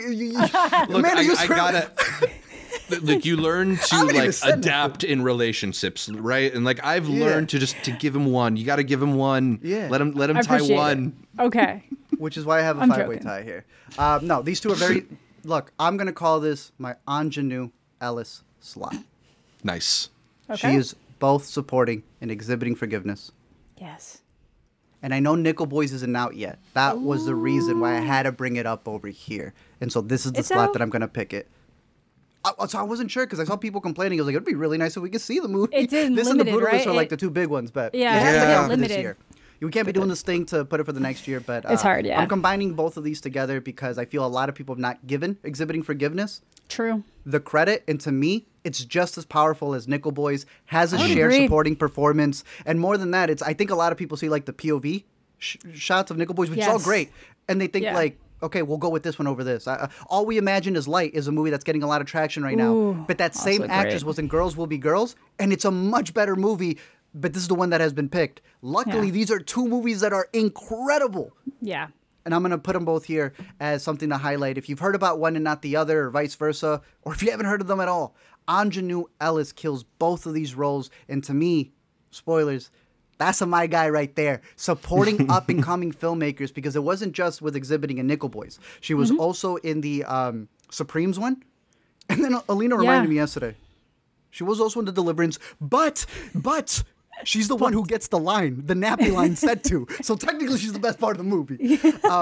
Both of these films really talk about a spectrum of emotions. I'll cover Exhibiting Forgiveness here because I know Nickel Boys will be mentioned again. Exhibiting Forgiveness is a film that we caught at Sundance and was so high up on my list alongside another one we're going to be talking about that very much covered equal footing in terms of trying to get into the baggage of your past with those that you really love. These movies that we had this year, like even Sugar Cane was a documentary where the guy put the camera on his dad and said, dude, tell me what happened at that school. And there is a scene here where he has a talk, the main character played by Andre Holland, who is an incredible actor, honestly very underrated, or maybe underseen, because I think he gets rated where he should be, but we don't talk about him enough. He's got another one coming out at Sundance. He has a lot of baggage coming with him as an artist. The director himself is an artist, created a great short film called Shut Up and Paint, where he realized the bigger that you get, the less access people are going to get to your paintings, because now they're being sold to private people. The way that he uses art in this movie is fantastic, because sometimes you don't see them showcase the art. Since the director's an artist, he puts it on full display. You get to see that talent. And it's the way that it flashbacks to his past. Also played, and I'm blanking on the actor, but he was also in I Saw the TV Glow, if we're talking about up-and-comers as well. We had mentioned it at Sundance. Yeah, he plays the younger version on I Saw the TV Glow. Yeah. Plays the younger version here. Fuck. Shout out to that. I know you guys will bring him up in a bit, but the idea being that it's a movie where he's going through Ian his Foreman. past. Thank you, Ian Foreman. Great. He does a great job. Because that's rooting the memories of why he has his distance with his dad, what he's trying to confront with his mother. And now he kills it through and through. It was an incredible, it's incredibly shot as well for a very intimate drama. But I've been following this guy since his short film, and I thought he knocked it out of the park here. And I think the cast is absolutely phenomenal. And I implore people, Nickel Boys will get the nominations and everything that it needs, but don't forget to add Exhibiting Forgiveness to your list. It's very good. Yeah, a film that's gone kind of completely under the radar, but a really affecting movie. I keep forgetting about it, honestly. Right. The Tiana one from last year. Oh, yeah. 1001 similar to that. No, this is good. This did nothing wrong, but slips through the cracks. So yeah. So what happens? But did not slip for me. Exhibiting Forgiveness. I really stood out. Do you think maybe some of these, like, I know that Sundance is the place for them, but do you think some of these movies that are more of the, like, thought-provoking kind of like these stronger social commentary ones that are just solid movies in general are kind of hurting themselves by coming out so early in the year? Like they're doing a festival run in January when all these other movies are starting to get their consideration in the fall, and it's just like if you're trying to catch up with all these ones that are currently in buzz, do you have time to go back and troll through the Sundance list of what was like I'll say like yes and thematically no, similar? because I think it's publicity. A Real Pain is That's doing true. well, You're right? correct. Oh, yeah. So it really just comes down to like who's your PR person, because that's really what's going to do it. That is a lot of it, for sure. And for sure. and I hear that argument, but there's also an argument to be made. Like, does Exhibiting Forgiveness get any attention at the fall film festivals when it's competing for some love True. alongside those bigger movies that come out in the Also end of true. the year? Also There's just true. movies that are going to get lost. As simple as that. Yeah, it's- yeah, it's right. unfortunate, Like we yeah. didn't say this for Pierrot because we know Pierrot's a good movie, but never expected that thing to go anywhere. No. And yeah, there's going to be a Yeah. lot of these where it could Yeah. even happen to Nickel Boys. You know, And I might like- not be surprised. it better not. but you like the never know. idea. The Yeah. idea that the Academy can come up with a bunch and not mention that one. There's going to be like one person who's like big who's going to say, it made me nauseous. And then people just aren't going to watch it. Sure. Yeah. But And it's then good. it'll be added to Netflix in 3 years and be #1 for some reason. But Yeah. yeah, I mean, Exhibiting Forgiveness. Don't forget about that movie. Prime. Yeah. Nice. It is tied with Nickel Boys for #4 on Arturo's Best of 2024 list. My #4, we talked about. It's What's Inside. Hey. But before we each get to our top threes, do we want to run through our honorable mentions? Some of the movies that will not make the cut that we just are disrespecting by not putting them in a top 10. Yeah. Me first? Amanda, you want to? Yeah, go ahead. Yeah. I won't talk about Conclave or Brutalist because we're definitely already going to talk about them. So I'm going to give some love to a really fun thriller, Strange Darling. There you go. Kyle Gallner, Willa Fitzgerald. That's my guy. That's my guy. That's my guy Yeah. of the year is Kyle Gallner. You finally thought of one. I love Kyle, but it's really fun. It's like this interesting thriller told. It's like a cat and mouse chase, very much told non-linearly. So every time you think you know what the story's doing, it like picks up at a different point, and it keeps it very fun and engaging. Kinds of Kindness was one I did not expect to like because Crazy. I'm traditionally not really a fan of like. I can't think of the word right now, but like when you do a lot of different anthologies. But this is an anthology where I feel everything really coming together. You can feel the through line of the stories. I like what it's doing. I like what it's saying. I like how over the top it gets with certain things. I had a much better time with that movie than I thought I was going to. Maybe if I rewatched it, it would be in my top 10. I'm due for a rewatch, so big fan of that. Am I Okay is one of the ones that we saw in Sundance like 2 years ago at this point. That was the Cha Cha Real Smooth year. This was also one of those movies that helped me realize it's not me. The movies that have been coming out lately have just sucked ass. And it was one of those movies that helped like rejuvenate my passions for things. And I felt really good. Dakota Johnson kind of figuring out later in life that she's probably gay, but then also dealing with a codependency with a best friend and learning both to like, she was so codependent on a different person she couldn't even take the time to realize, oh, the reason why I don't like having sex with men is because I'm gay. Like, it's a whole very fun, interesting thing. It's hilarious. Yeah, it's really funny. Another The only one two that fans of Am I Okay right here. You and me. I think are the only Dude, ones. I don't know. That should It's have been a surefire underappreciated. win. That should have been a surefire win for them. That's Warner's fault. Warner, their HBO release for that, the Max release was terrible. Everything that should have been an easy win. Time it to Madam Web. That's what I said. That's what I was literally Right? saying. I'm like, when Madam Web turned into a meme, that should have been on HBO you Max have one right there? The next day. week. The next day, Ridiculous. even. But They had like the upload literally. ready right there too. Just That's what I unlisted. mean. It's just been sitting there, and they waited months. So annoying. Very good movie. Really enjoy it. That was funny. I'm going to toss a little bit of love to The Fall Guy. That was one of my favorites out of South by Southwest. I think it's really funny. I think it's a great action movie. I was surprised that it didn't do better. Big fan of that one. A lot of fun. And then I think I'm actually going to toss a documentary in here for the first time probably ever. Wow. Black Box Diaries. Hell Which is yeah. the story of a woman in Japan who was, I won't say sexually assaulted to the most extreme degree you can be.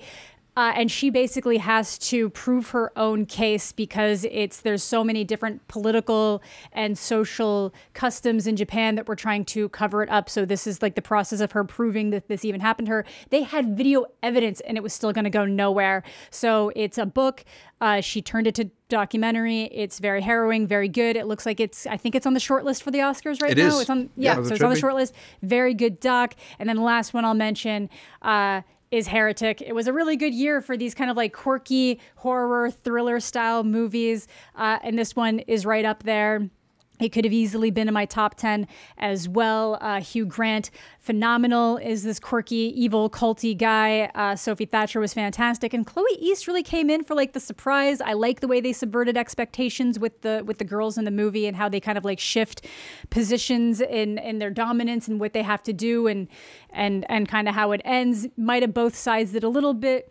I think the people that are really angry about it, calling it anti-religious, are actually taking it in a weird way, because I think it can be a very religious movie if you want it to be in the positive sense if you're a religious person. So yeah, Heretic. Too religious. I thought it was super in ways. I agree. No, I agree with you, bro. That's what I was gonna be dude. like, I think you're being a little too harsh on it. Maybe it's not gonna both. I'm sitting there, I was like, this girl was right. It's just through and through. These guys are Mormons. Like, That's what I mean. You know, the movie's called Heretic, and they never really get heretic.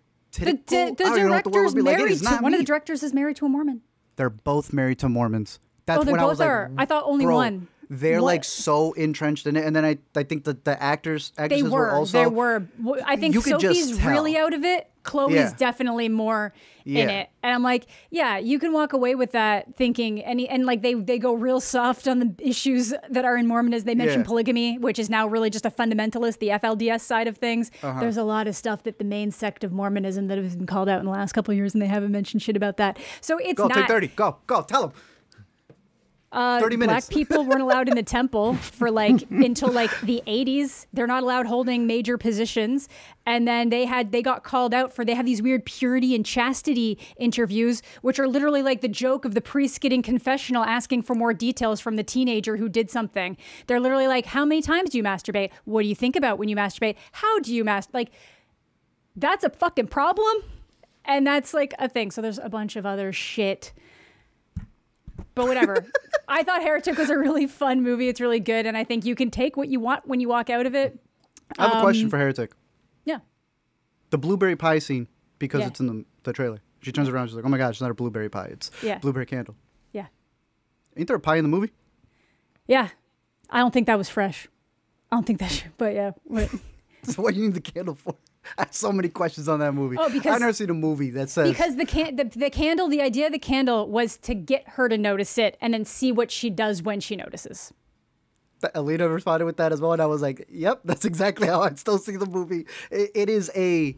I've never seen a movie that has like an actor going, I don't believe in God. And then you crossing fingers in the back. Like, Yeah, exactly. Like, I feel like it doesn't have the balls to really get in there because No, it doesn't and want to be I- rude. Yeah, and that's I think it. you need to be rude when your movie's called Heretic. And that's what I mean. And when they let it get rude, the rudeness that it's doing is also from the antagonist, the guy that you will walk away being like, that's a monster. We should not be on that person's side. So I think it's like a little Oh, you wanted to see conflicting the about Mormons ways. go crazy, huh?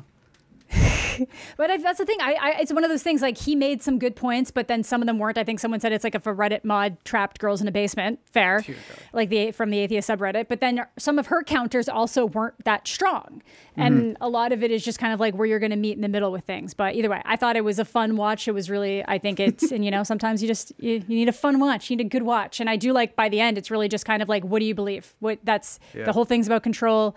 And what do you believe? I think it's a harsher critique of organized religion than it is what those organized religions do and religion itself. And I think that might be where the issue some people are having with it. But yeah, those are Good my Hugh honorable Grant. mentions. Hugh Grant's great.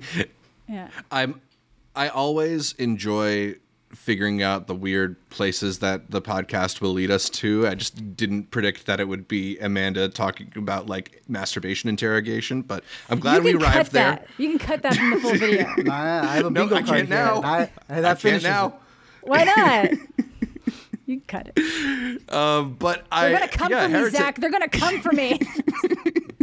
We're going to Utah next month, Zach. Oh no. Okay, yeah, maybe I could like save that bit for after we leave Utah.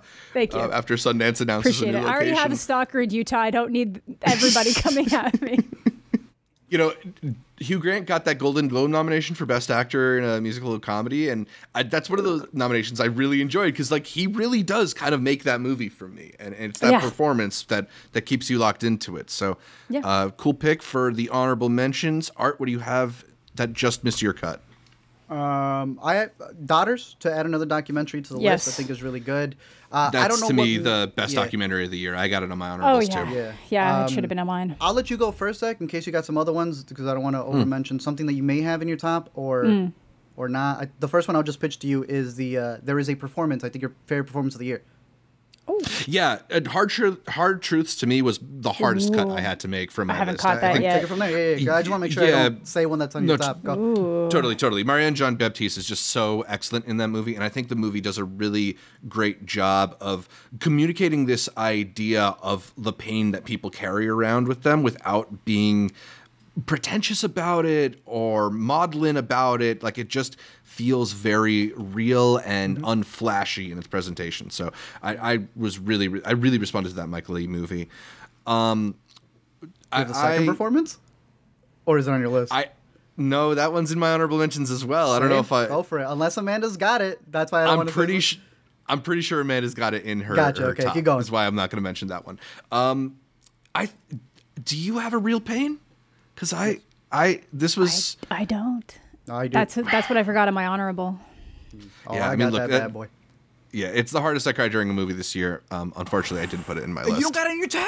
I'm actually don't got it in my surprised, Zach. 10. I really thought... Zach. I'm pretty sure... Yeah. 24 like I said- frames up on a screen cause water to come out of your eyes. And it's not lot in of your... it. Dude, honestly, lot of it kind of deserves a top 10 spot just for literally the last shot on Kieran's face. Like, You know, like I had like such a special experience with that movie in Sundance, and it really profoundly impacted me. And I'm almost like scared to go back to it. I haven't rewatched it. Oh, since. that's That is fair. fair because you I did can have a see connection that. with it for sure. But like, Yeah. bro, Yeah. hey, nah. This is the thing. This is why I would have been happier with the top 15, just because like I feel awful leaving these movies out. if only the host of the podcast couldn't have made that call. Yeah, I'll talk to him. Maybe he can put in a good word. Excellent, Amanda. Excellent. It is working. Red Rooms. I got on my honorable We mention. saw she just caught it too. I caught it last night. Go for it. Okay, cool. What'd you think? Yeah. I thought it was great. I thought it was such an interesting look at, that is, I genuinely think that is one of the most interesting and horrifying realities of our world, that people get obsessed with serial killers. And it's almost like Crazy. the more disgusting they are, the more people line up to like flank to them and fawn over them. And then you get the two sides of the like person who genuinely thinks they're innocent, and then the person who knows they did it and are still super interested, but then are still doing this whole other thing in the background at the same time. It's like there's so many layers going on. I'm like, good job, Quebec. Let's go. How can a movie be so disgusting and not really show a frame of something disgusting? Truly, it's like the audio. Like, and then like somebody passing out, somebody storming out of a room immediately. The screaming is like the chainsaw sounds. It's like it's your imagination doing so much work based on what they've described happened to them at the beginning of the movie. Because the movie just starts with like a long drawn out explanation of what happened to these girls who were murdered. And then you hear the sounds and you're like, oh God. Incredible. And it's also just like such an effective exploration of the taboo subjects that are hard to discuss, right? Like we don't like having conversations about the things in Red Rooms, but the movie is unafraid of tackling them head on and getting into messy questions and getting into like really uncomfortable ideas about how we act and what things draw our attention. And it is so chilling, so effective in that sense. Speak it up. Yeah. Absolutely. Perhaps the polar opposite movie, Hitman. Not on my top 10, but Glenn Powell as your Jonah, the couple of the year. It perhaps has the scene of the year in the Notes app scene. Just an absolute delightful time. I like the scene where his co-star breathes, where she's just existing on the screen. It was really good. Yeah. I'm really locked into those moments. Speaking of locked in, the most locked in I've been on a movie all year are the first 45 minutes of Rebel Ridge. The whole movie is really good, but like it is just edge of your seat suspense, as only the master Jeremy Saulnier can bring us. I've also got Furiosa, as you mentioned, and then I have my last honorable mention.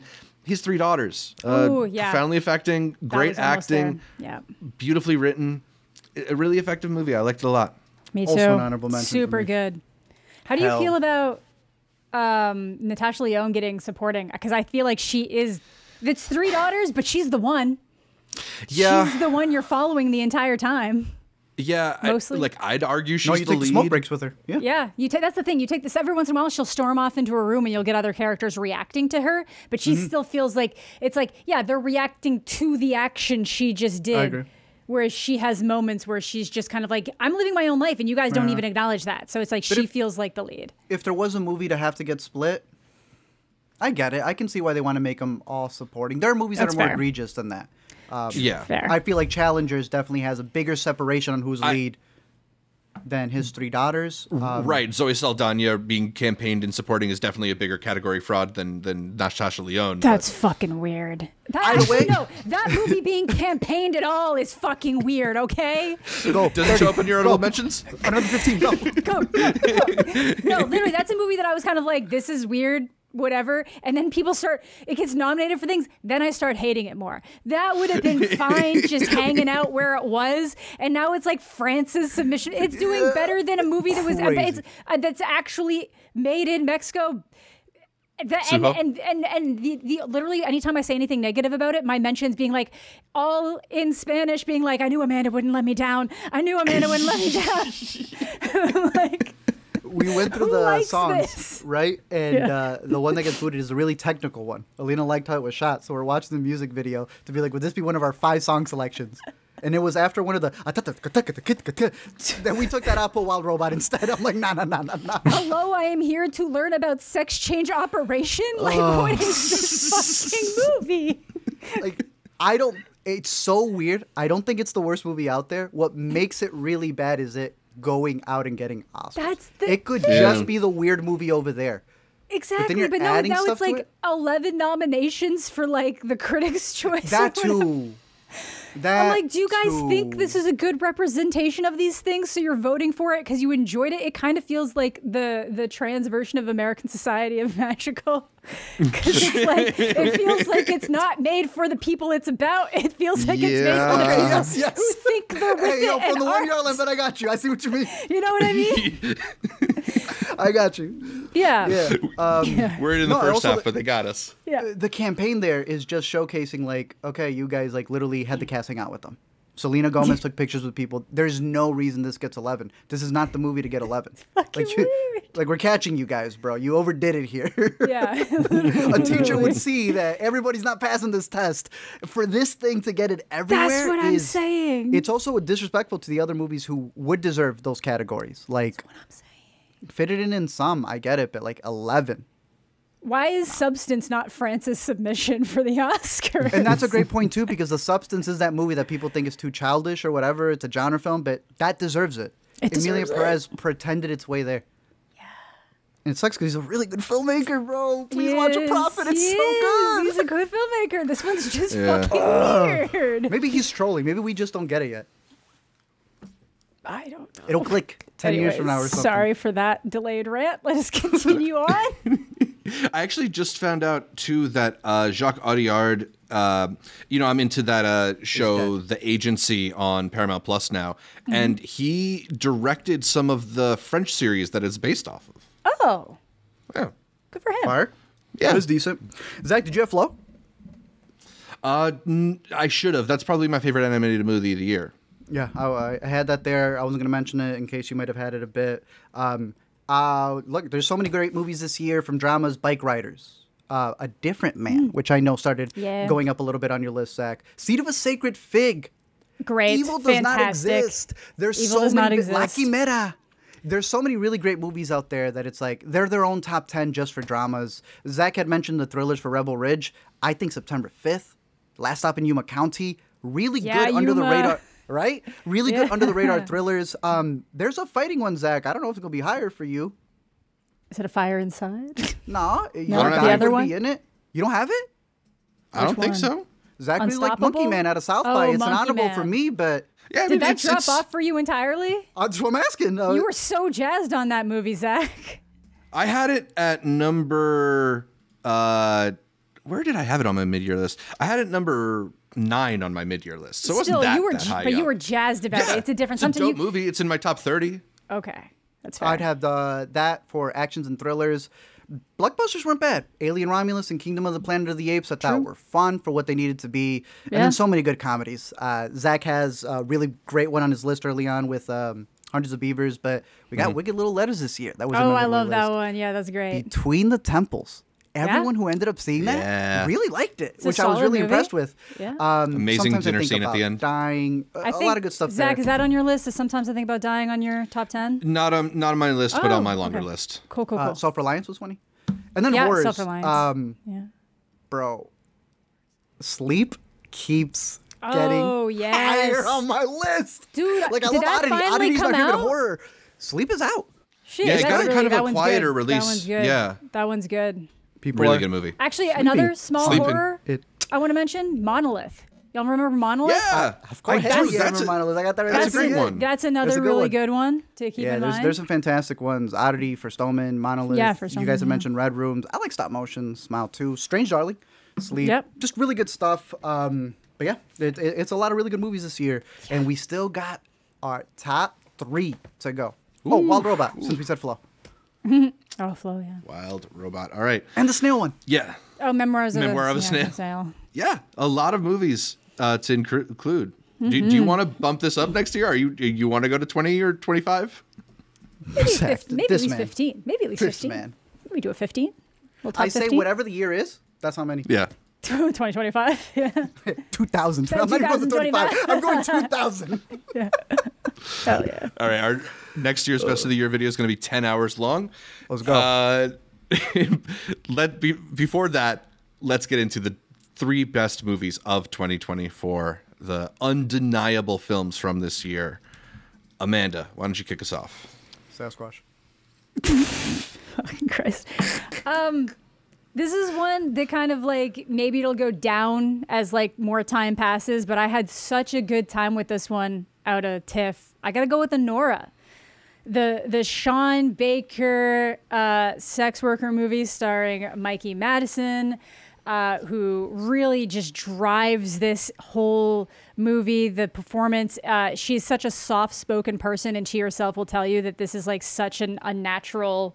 Anora is so much not like her that it's Sorry. No, Caitlin has been watching some of her videos on social, and she's like, the more that I see Mikey Madison, the better I think her performance in Anora is. That's what I'm saying, because that's what I keep coming back to, is that, like, I've seen her in a couple of things before, and she's never soft-spoken. She's either like a crazy cult member, or Scream. she's Once in Upon a Time in Scream. Hollywood. That's what I mean. So she's doing all this crazy stuff, which is what got her the role. The Scream role got her this. But she's so soft-spoken. And Annie's just the polar opposite. She's this abrasive, like, take no shit, got the accent going. Always the quiet ones. But no, I like the movie. I like what it's doing. I think that I was surprised at how funny it was. Mm-hmm. I think, again, it subverts a lot of expectations when you have like the Armenians and like the Russian thing, and you kind of expect, oh, the mobsters are involved. We're suddenly going to have all these guns and it's going to be blah. But it's like, no, they're like, worse. We can't. We can't hold her. We can't touch her. We can't do. Why are you holding her? Why is she tied up? It's like this whole thing, and that adds to the comedy of it. And then that is all building to this like moment of genuine intimacy that you don't get until the end, which I think is like a really beautiful moment that I know some people read the wrong way. I do think that there could have been a way to change how that was shot to make it really clear what was happening. Some people definitely got a wrong impression. But the whole thing is like this vulnerability that comes through at the end that makes it really beautiful and takes it that next step further. But I had a really, really good time with Anora. That's a great one. Art and I both, I think, have this ultimately in the honorable mentions, but very high up. That's not crazy?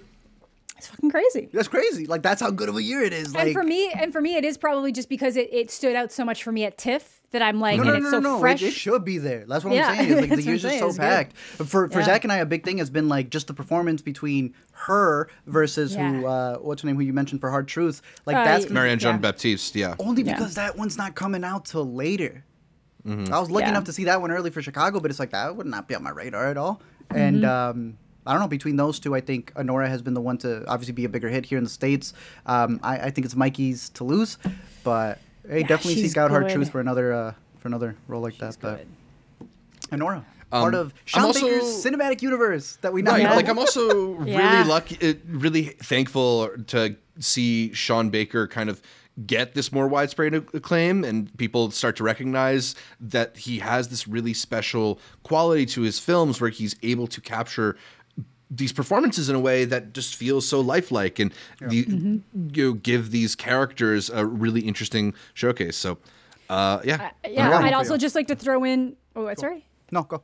I was just going to say, and I know that this doesn't mean anything because sometimes you only find out things like way down the line. I don't think I've heard anybody say they've had issues on Sean Baker's sets. If there had been more rumblings, and if you see people that are less willing to like work with him again or like interact with him again. Sets, but they had problems. They had problems. They but I mean, like, you don't hear Simon Rex being like, nah, I don't want to fuck him more. You know, people want to work with him again, and I think that says again, that doesn't always mean things. Sometimes people are willing to put themselves through hell because they know somebody's going to come out with something good on the other end. But yeah, I think that based on how Mikey's spoken about it, I want to give the benefit of the doubt that that was a fine choice for that movie to make. But I do also fully understand people being like really concerned about that. But yeah. My question for the both of y'all, we tend to get a lot of these split stuff, especially when it comes to director and screenwriting. And there was one that I've been seeing a lot pop out between Corley for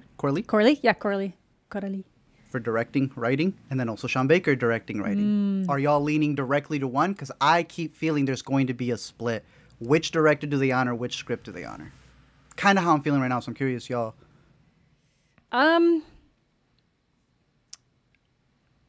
mean, I lean Sean Baker with these particular movies, but on both ends, script and directing. That's what I'm trying to. I might give the script to Sean and the directing to Coralie. I feel like that's what the award should do.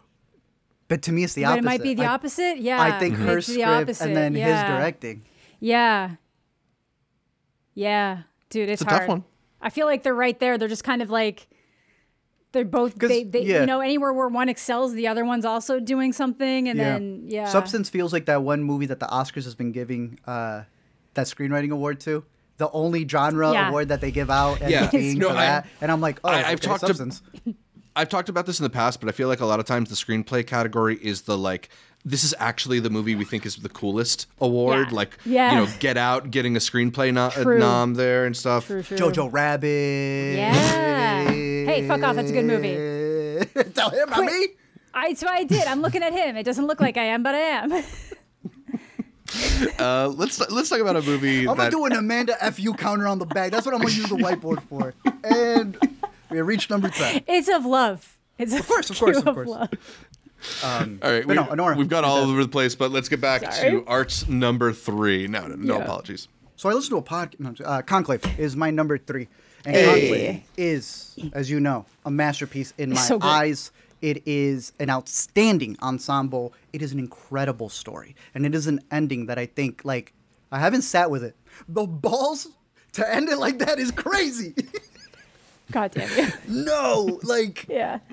No. Bro, that is a story. The direction, the shots of popes. Why it looks so hard. Why it looks so cool when they're smoking. It's so good. That's what I'm saying. When they're in the theater with the light coming down at them.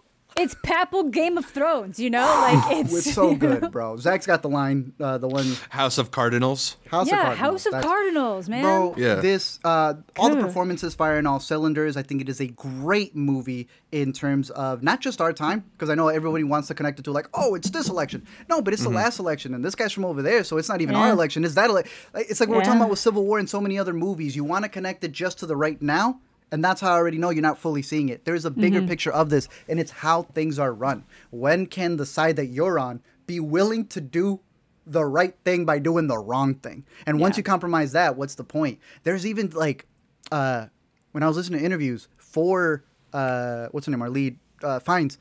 Yeah. The way he talks about, like, his character kind of losing his own faith throughout the movie and the ego and all that was so great. One of my favorite speeches of the year is the certainty bit.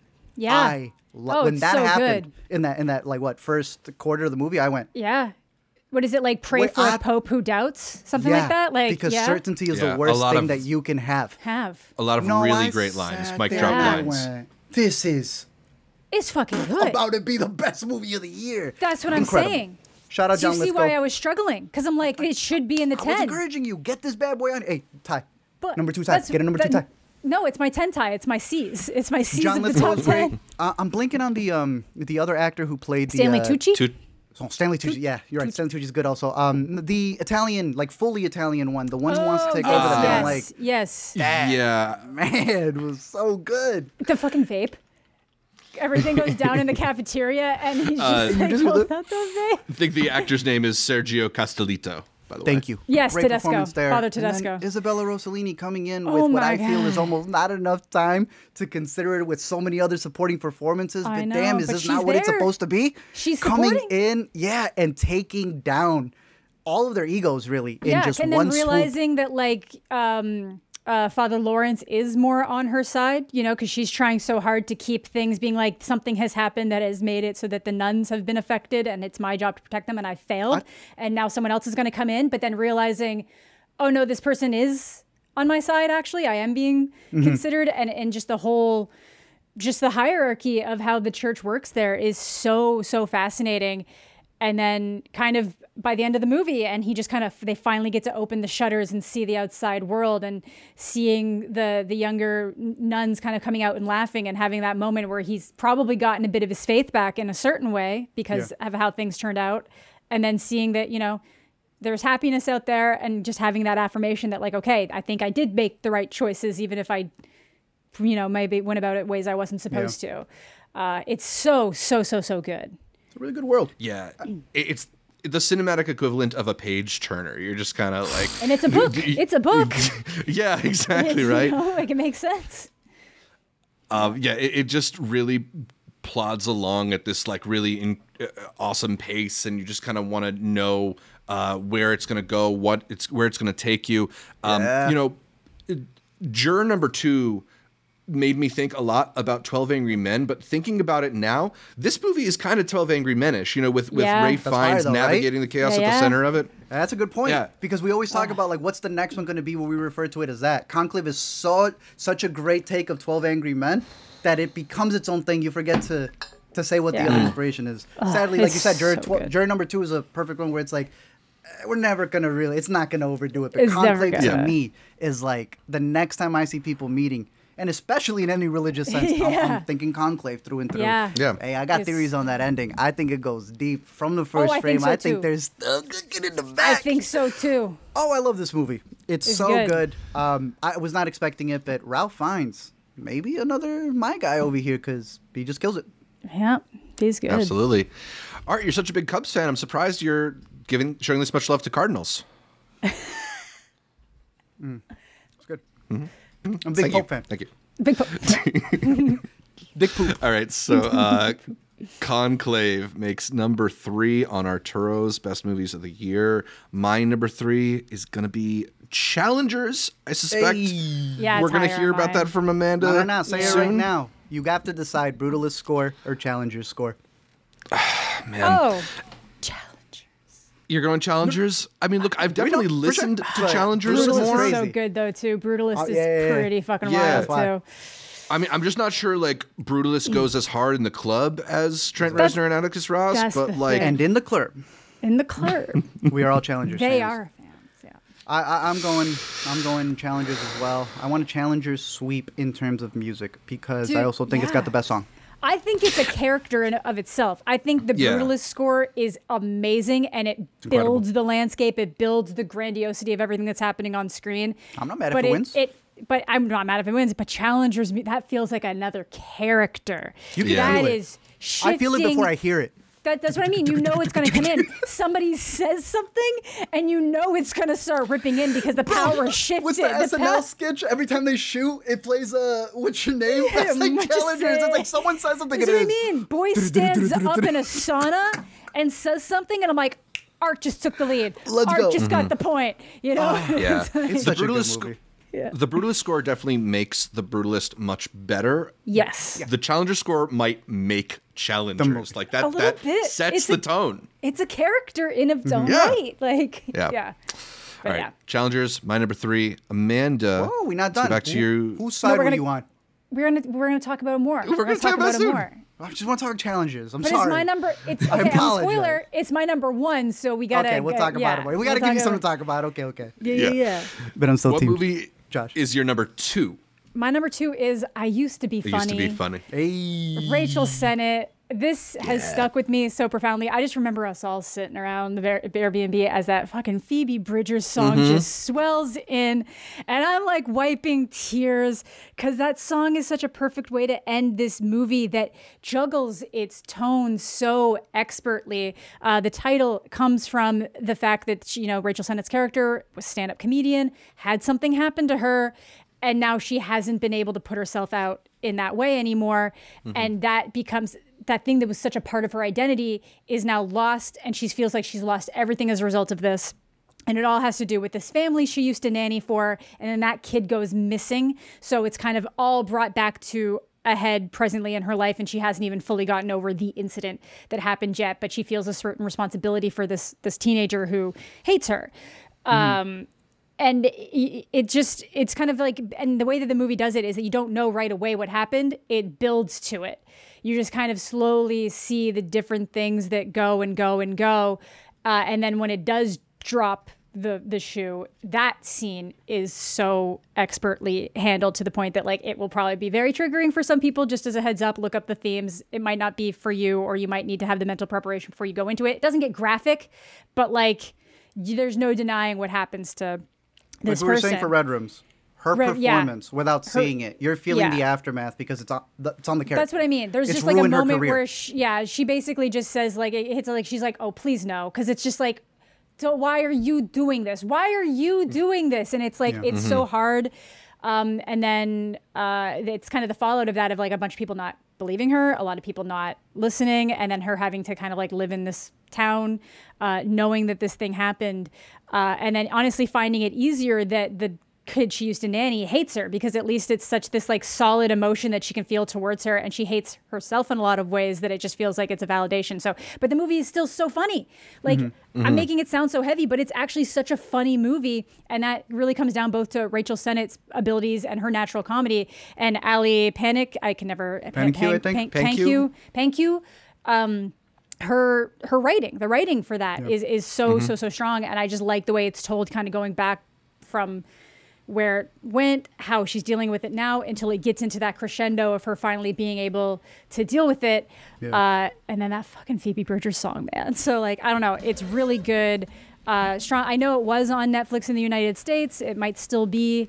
Either way, I definitely recommend tracking it down. It is so good, and a real standout performance to let you know that Rachel Sennett isn't just funny, goofy. She's got the range. She's got the range, and she's not pulling the ladder up behind her. She's bringing her friends along for the ride, so we can support her.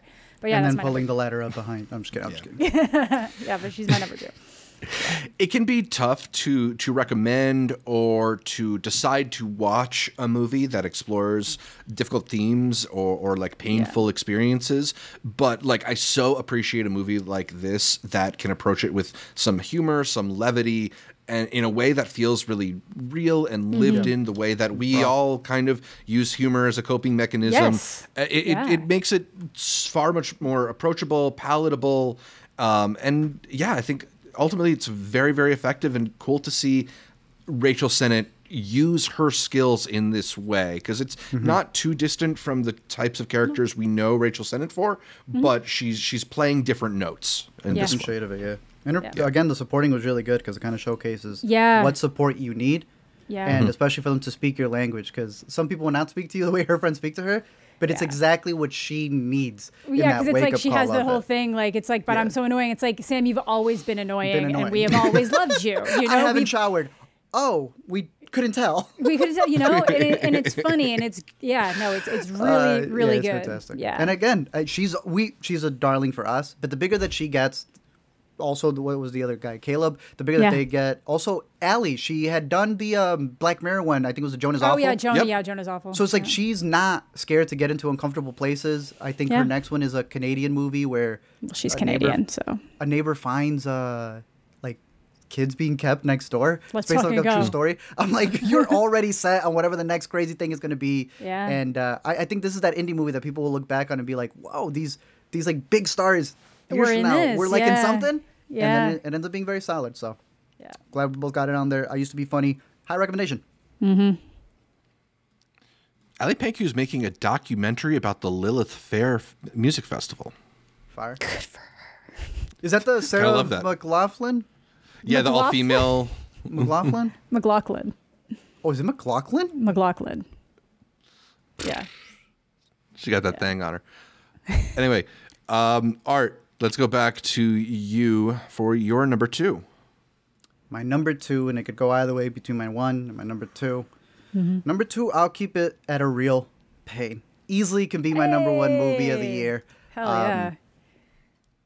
Because it was the best drama comedy that I saw. Everything we said about I Used to Be Funny, You can apply to a real pain. completely apply it there. I think it has the standout supporting performance of the year. Truly. With my guy, Kieran Culkin. Killing it.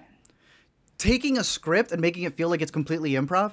And making a movie where you're not just reflecting on your past, but also your present and your future. Dealing with this idea of... I think Zach had put it a certain way of how the generations work. Yeah. And while someone came over here, it's the next generation that's feeling the fallout of what Yeah, that the generational trauma. Yeah. But the generational trauma in an interesting way, I think a lot of times people say that, and it's just kind of like, these are the things you don't feel. But this was very much specifically like the first generation moves here and they have to kind of hit the ground running. Otherwise, what's the point of even coming? What was the point of anything you did? Then the next generation's like, I saw all the sacrifices that were happening. Yeah. Maybe I've benefited from those sacrifices. And then you get that next generation that is just kind of lost and they don't really know what to do. They have all of these, like they know there's all these like horrors in their history, but maybe people didn't want to talk about it because like, again, no time. And then you're kind of dealing with the negative emotions that have probably been dealt down to you because of how people not processing trauma then deal with their emotions and how that cycles down until you get to a point where you're like, I don't even know why I messed up. I don't know what's happening right now. I don't know how to process and deal with any of this. Yeah. So for the movie to take that and then also apply it to like real history, like they take their family history and subtly, like it doesn't pound you over the head. That's something that's just there in the background as they go visit Poland, as they kind of make it, I want to say it's too autobiographical where you feel it, but it is places that Jesse's actual family. Jesse's actual family is from. So I don't know. I found that fascinating. I know that a lot of little moments like the score is technically the piano that is a part of their childhood. So it's little things like that where it really becomes almost like this therapeutic memory of this trip that they're remembering, that they're going on. And to me, if a movie can make me laugh, cry, and not stop thinking about it, especially with that final shot, I have to give it to it. A real pain. I'm rooting for Culkin to get that supporting. It's one of my favorite performances. He's so good. Yeah. And also, absolutely. dude, that talk with Coleman Domingo. The variety actors and actors. Yeah. It's incredible. That's what it should be. All this waste of space with these other interviews. That's what we want. Yeah. Great interview. Great interview. Yeah. So good.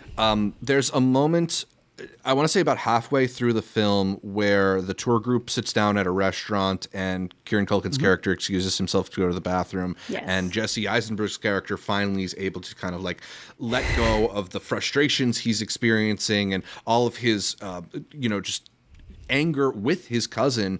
And I think you watch enough movies and you know that it sort of could be setting you up for this moment where Culkin's character returns from the bathroom and overhears everything, and it's this sinking feeling, and instead it creates this like much more beautiful turn where Culkin sits at the piano and they reflect further on his character. And I think it speaks to so much for the intentions of the movie, that it's not going to go for these like cheap gut shots, that it is instead just a really trying to be a real exploration of the emotional state of these people and what their experiences have brought out of them. And I found that so powerful and impacting.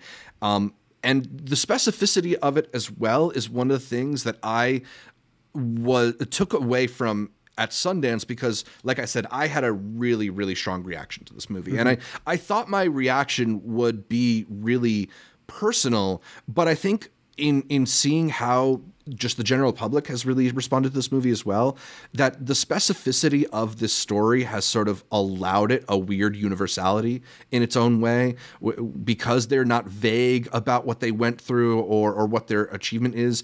We all can sort of pull peer experiences from that and relate to it in different ways. And I just think it's really strong. And, despite being like kind of lean, only a little over 90 minutes, I think, and being really specific, I think it really leaves a lasting impact. Hell yeah. I want to see that be mentioned first on Oscar nomination day. It would be great. I hope they go by A and not real, because that would throw me off. It would make me too confused in the moment. That's fair. Complete. Real. There we go. I remember we were going through the A's. What was it? Yeah. Conclave? I don't know. I don't got it. Okay, so A Real Pain makes it to number 2 on Arturo's Best Movies of the Year list. From those set of boys to a different set of boys, my number 2 is The Nickel Boys, Nice. the film from Ramel Ross, a incredibly powerful piece of filmmaking that adapts the Colson Whitehead novel of the same name. It is just such a beautifully assembled piece of film.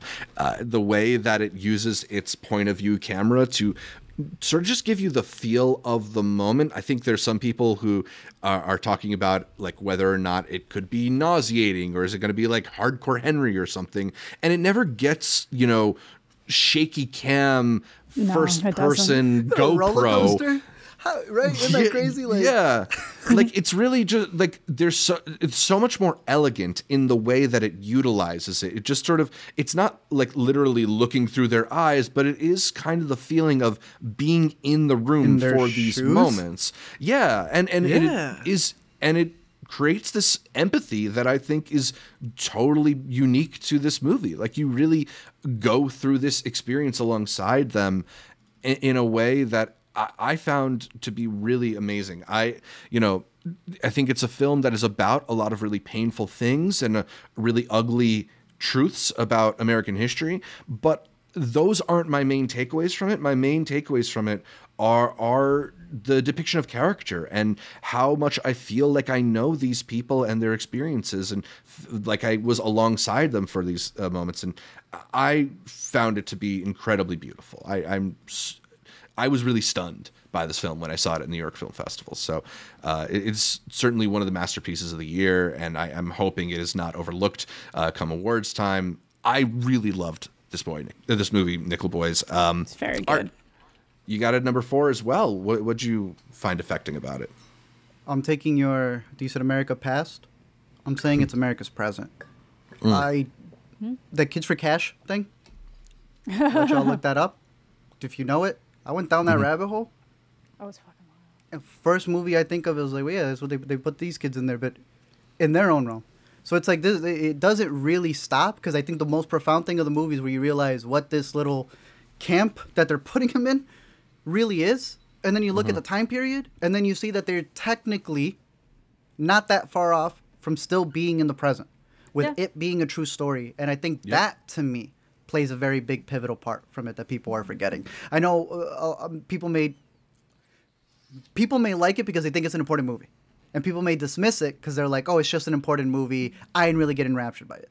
I think that there is a very profound message in the way that it's told that people haven't yet fully dissected. I've seen people give pushback, and I'm curious your response to this, Zach. Does having it be a POV ruin what a movie's supposed to be, which is seeing the emotions of our main actor? That has been one of the biggest critiques. I could hear that argument if it wasn't so elegant in how it does. Stupid. The question's stupid. I mean, that too, man, because like I think you get plenty of time with the actors. Plus, it's Thank you. Exactly. Aren't they looking at someone? And I think it's also like the camera in a really unique way is able to kind of capture the mood and body language of sorts. I mean, they had the actors, right? And they had the actors physically controlling these cameras, so they are acting in a way through the camera movements as well. So to me, it doesn't really negate any of that. In fact, it makes it stronger. That's what I mean, bro. Yeah. See?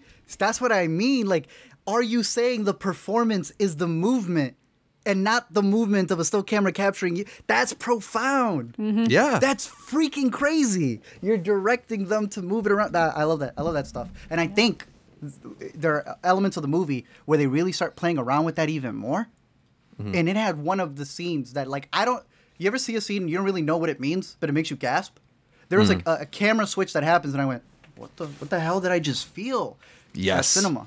That's what we're discussing with all these movies that are here, that they have a skill of being able to use cinematic language to tell a story, especially one like this, where, like we're saying, isn't just a story about the past, but a story that, as they show you, carries in through the present.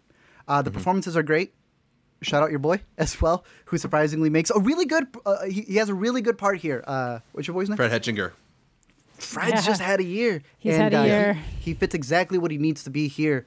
No, I think this is one that people will be studying. Again, it has one of our favorite, honestly, cinematographers working today, who had also done All Dirt Road's Taste of Saul.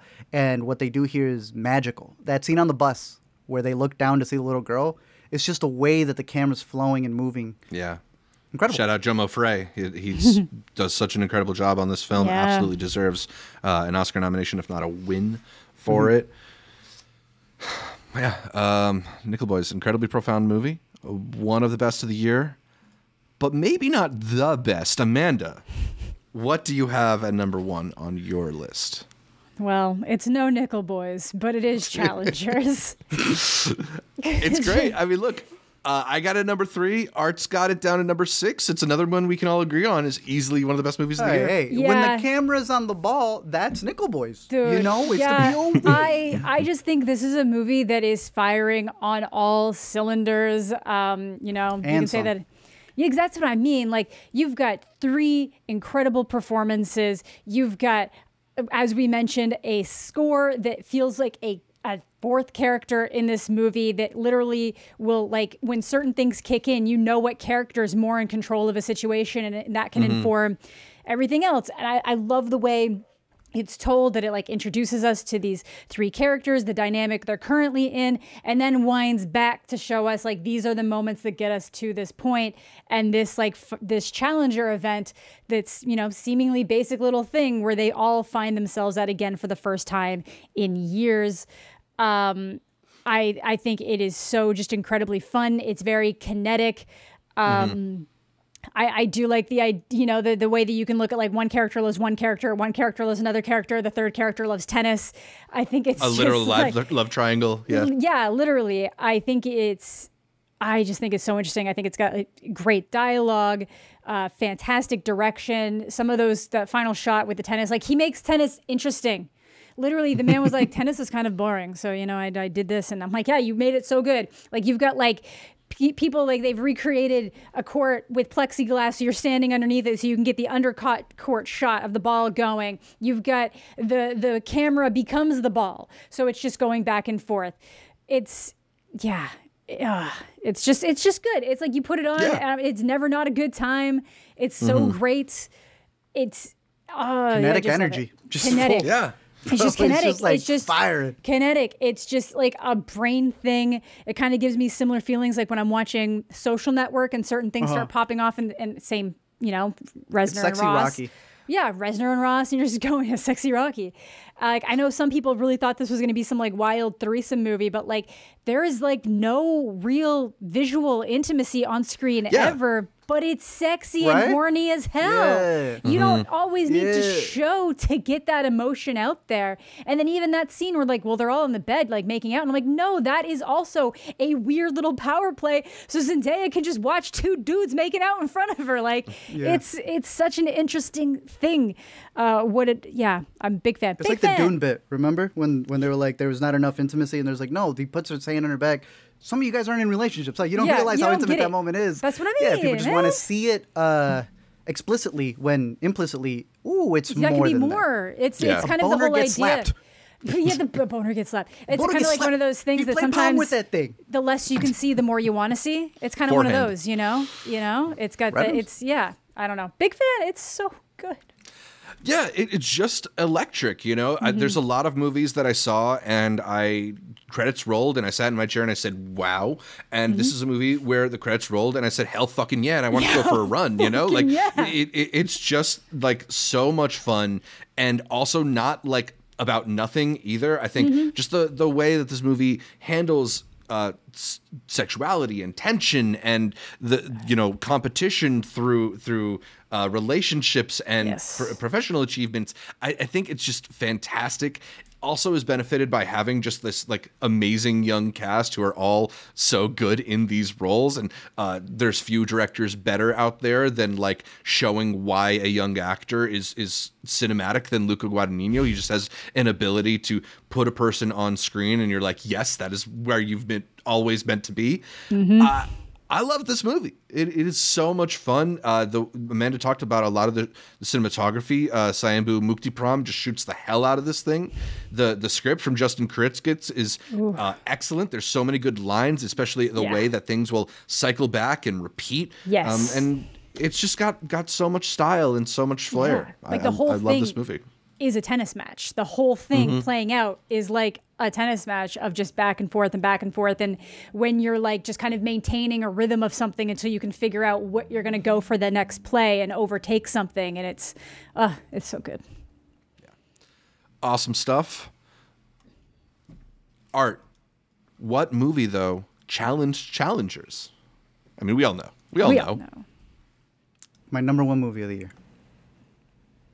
We all His red one. No, it's just Dune. The Strangers Chapter 1, right? I was trying to come up with the worst possible thing, but it's my guy Timothée Chalamet. So When Dune becomes the third thing people know you for in a damn year, what's happening, bro? Like this man had more eyes on him getting college football picks, more eyes on him and people who look like him at a lookalike concert.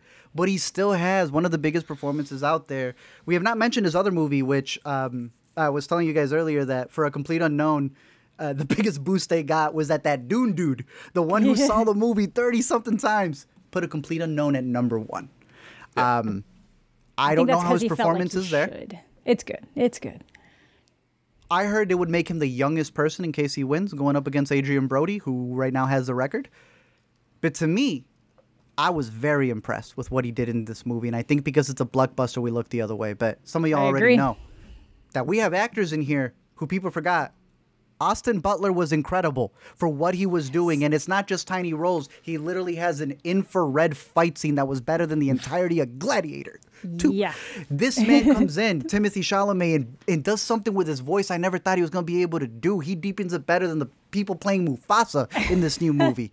The cinematography is great. We all made it out to go see this in IMAX, and it did not disappoint, in my opinion. It is the reason why you go out to the theater, in my opinion. I agree. And it has some shots that I'm still thinking of to this day that are as simple as people just floating. Yeah. As simple as people running away who love each other with explosions in the background, as the fire in their hearts burn bright. Everything about this movie fires on all cylinders. It's great. And it ends on a great shot. Dude, I was just going to say, everybody goes down, 3 bodies are standing. Come on. Just the looks. Come on. And then, you know. I like challengers. Yeah, that's what I'm saying. But I also like her in here, That's what I'm saying. So I'm still giving the credit to her. She just knocked it out of the park. And, I like that. That's my favorite thing Denis done is kind of give Chani more to be 100%. an actual character. Yeah. I think that's where there was my favorite thing about the way that Denis has been adapting this is that he's being both very faithful to the soul of the source material, but then also taking the opportunities to just boost things and make them better in areas. Translate it, adapt it in a way, that can transcend it better. Similar to how Luca redid Suspiria. You're taking the ideas, you're taking a time thing, and then you're getting... No, Dune's good. Hey, shut up. No, that's Dune 1 and 2, I think, are fantastic. And I believe that... Watch it again. It's good. But one no, of the best Dune of the decade. Is good. He's doing great. Canadians are knocking it out of the park on this list, I might say. So is he Canadian, like fully? Yeah, Quebec. French Canadian. That's right. Yeah, Français Canadien. Nah, that's my guy. Yeah, no, it's good. Oof. Yeah, shout out to the Maple Leaf country. Is there like a name for Canada, like a cute nickname that I can? No. Country? Stop. Stop.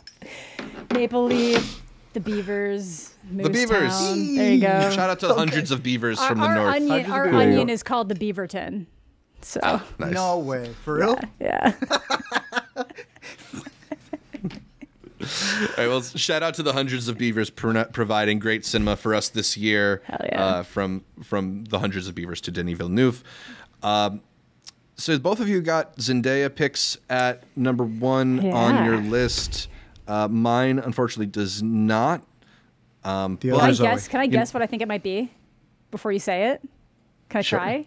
Sure. Is it My Old Ass? It's not My Old Ass. Okay, cool. I like that movie a lot. I don't have it at number 1. Fair. All right, so I think for me, the big theme of movies this year has been self-actualization, the idea of like being able to reach one's own potential.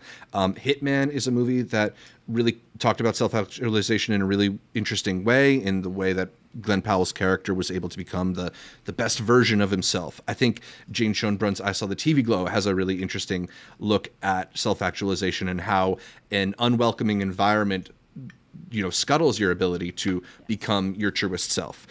To me, perhaps the most interesting exploration of self-actualization in a movie this year was in Aaron Schimberg's A Different Man, from which we first saw at Sundance earlier this year. And it's not a movie that I had that high on my list back in January, but it's a movie that I just can't quite let leave my mind in the months since then. It is a really bizarre, bleak, and dark existential comedy where the whole film is a cosmic joke at the expense of Sebastian Stan's character. And I found it to be incredibly riveting. This is a movie about that, takes on the ideas of like, does your environment dictate your circumstances, or do you? It's this movie about how a man who was born with facial disfigurements and uses those as a means of preventing himself from, really pursuing the life that he wants, is cured of them, only to find that that's not the thing that made him unsuccessful. And I find that just to be such an interesting idea. The questions that the movie brings up about representation, as well as just sort of like who deserves to be in certain roles, I find to be fascinating. There's just endless things to pull from this movie, and it is also so caustically hilarious. Just some of the darkest laughs I've had in a movie all year. Laughs where you like feel bad for laughing at the fictional character, but maddening in its own way. And I just can't get this movie out of my head. I can't shake it. I find it so powerful, so profound. This is the movie to me that completely unlocks Sebastian Stan, because he is incredible in it. Another person having an incredible 2024. I think this is quite the achievement. I think it's a really amazing, thoughtful film. I don't know if like in 10 years time when we do our look back list or whatever, that this is still going to be up there, but it is the movie that right now in 2024, I can't shake. Yeah. What changed for you? Yeah. Was it just because it got stuck? Yeah, it just kind of got stuck. It just kind of burrowed underneath my skin. And the more I thought about what the movie had to say, especially just like, I often find myself debating about the things in my life and how much of my circumstances are dictated by whether or not certain things environmentally worked out for me and whether or not I just didn't achieve them. Right. And I think it's just like a consistently unanswerable question, but a consistently intriguing one. And it's one that the movie really has at its heart. Yeah, I think it makes a really interesting double feature with The Substance. That's why a lot of people have been connecting that. Yeah, like obviously I do think they have very different aims in what they're trying to say, but there's no denying that there is just this idea of like, if I could change these things about myself, would I then have everything I want? Would I then be satisfied? Would I then be these things? And then kind of getting to that other side and being like, the problem is inside me. It doesn't matter what my exterior becomes if I don't solve what's inside. So I do think they work really well on that. But you're right. It does get We've gone through a phase where a lot of movies are really like looking externally at the problems of the world, and I wonder if just like years of doing that has caused some filmmakers to be like, well, what's wrong with me? Yeah. And I think that's kind of a problem that I feel like it's a thing. The more we get comfortable as a society, the less we have to worry about like basic necessity things, the more we can spend time being like, okay, when I was really busy and had all this stuff to do, I had a lot of anxiety and all these negative feelings, but I had no choice but to just kind of like push them down because I had to do something. So I just felt god awful doing things. Now that I've found a way to kind of come to the other side and have a little bit more personal time, now my brain is letting me know what the fuck is wrong. Like, what have I been focusing on? What now I have to try to figure this out and solve it, and that's daunting. So exploring that through film, I think, is really interesting. I also think Different Man is really interesting. With what the director was saying about how it almost turns into a situation where you can't win. You cast an actor like this, and people are like, you can't just pigeonhole them into to roles that fit. You know, Adam Pearson having the neurofibromatosis. But then they also don't want you casting people that don't have that to play that. So he does both. So you do both. You do both. And it's like, and that works. It works really well in this movie. Because like obviously Adam Pearson is someone who seems incredibly very much like his character in the movie. Just like I've made the opportunities for myself.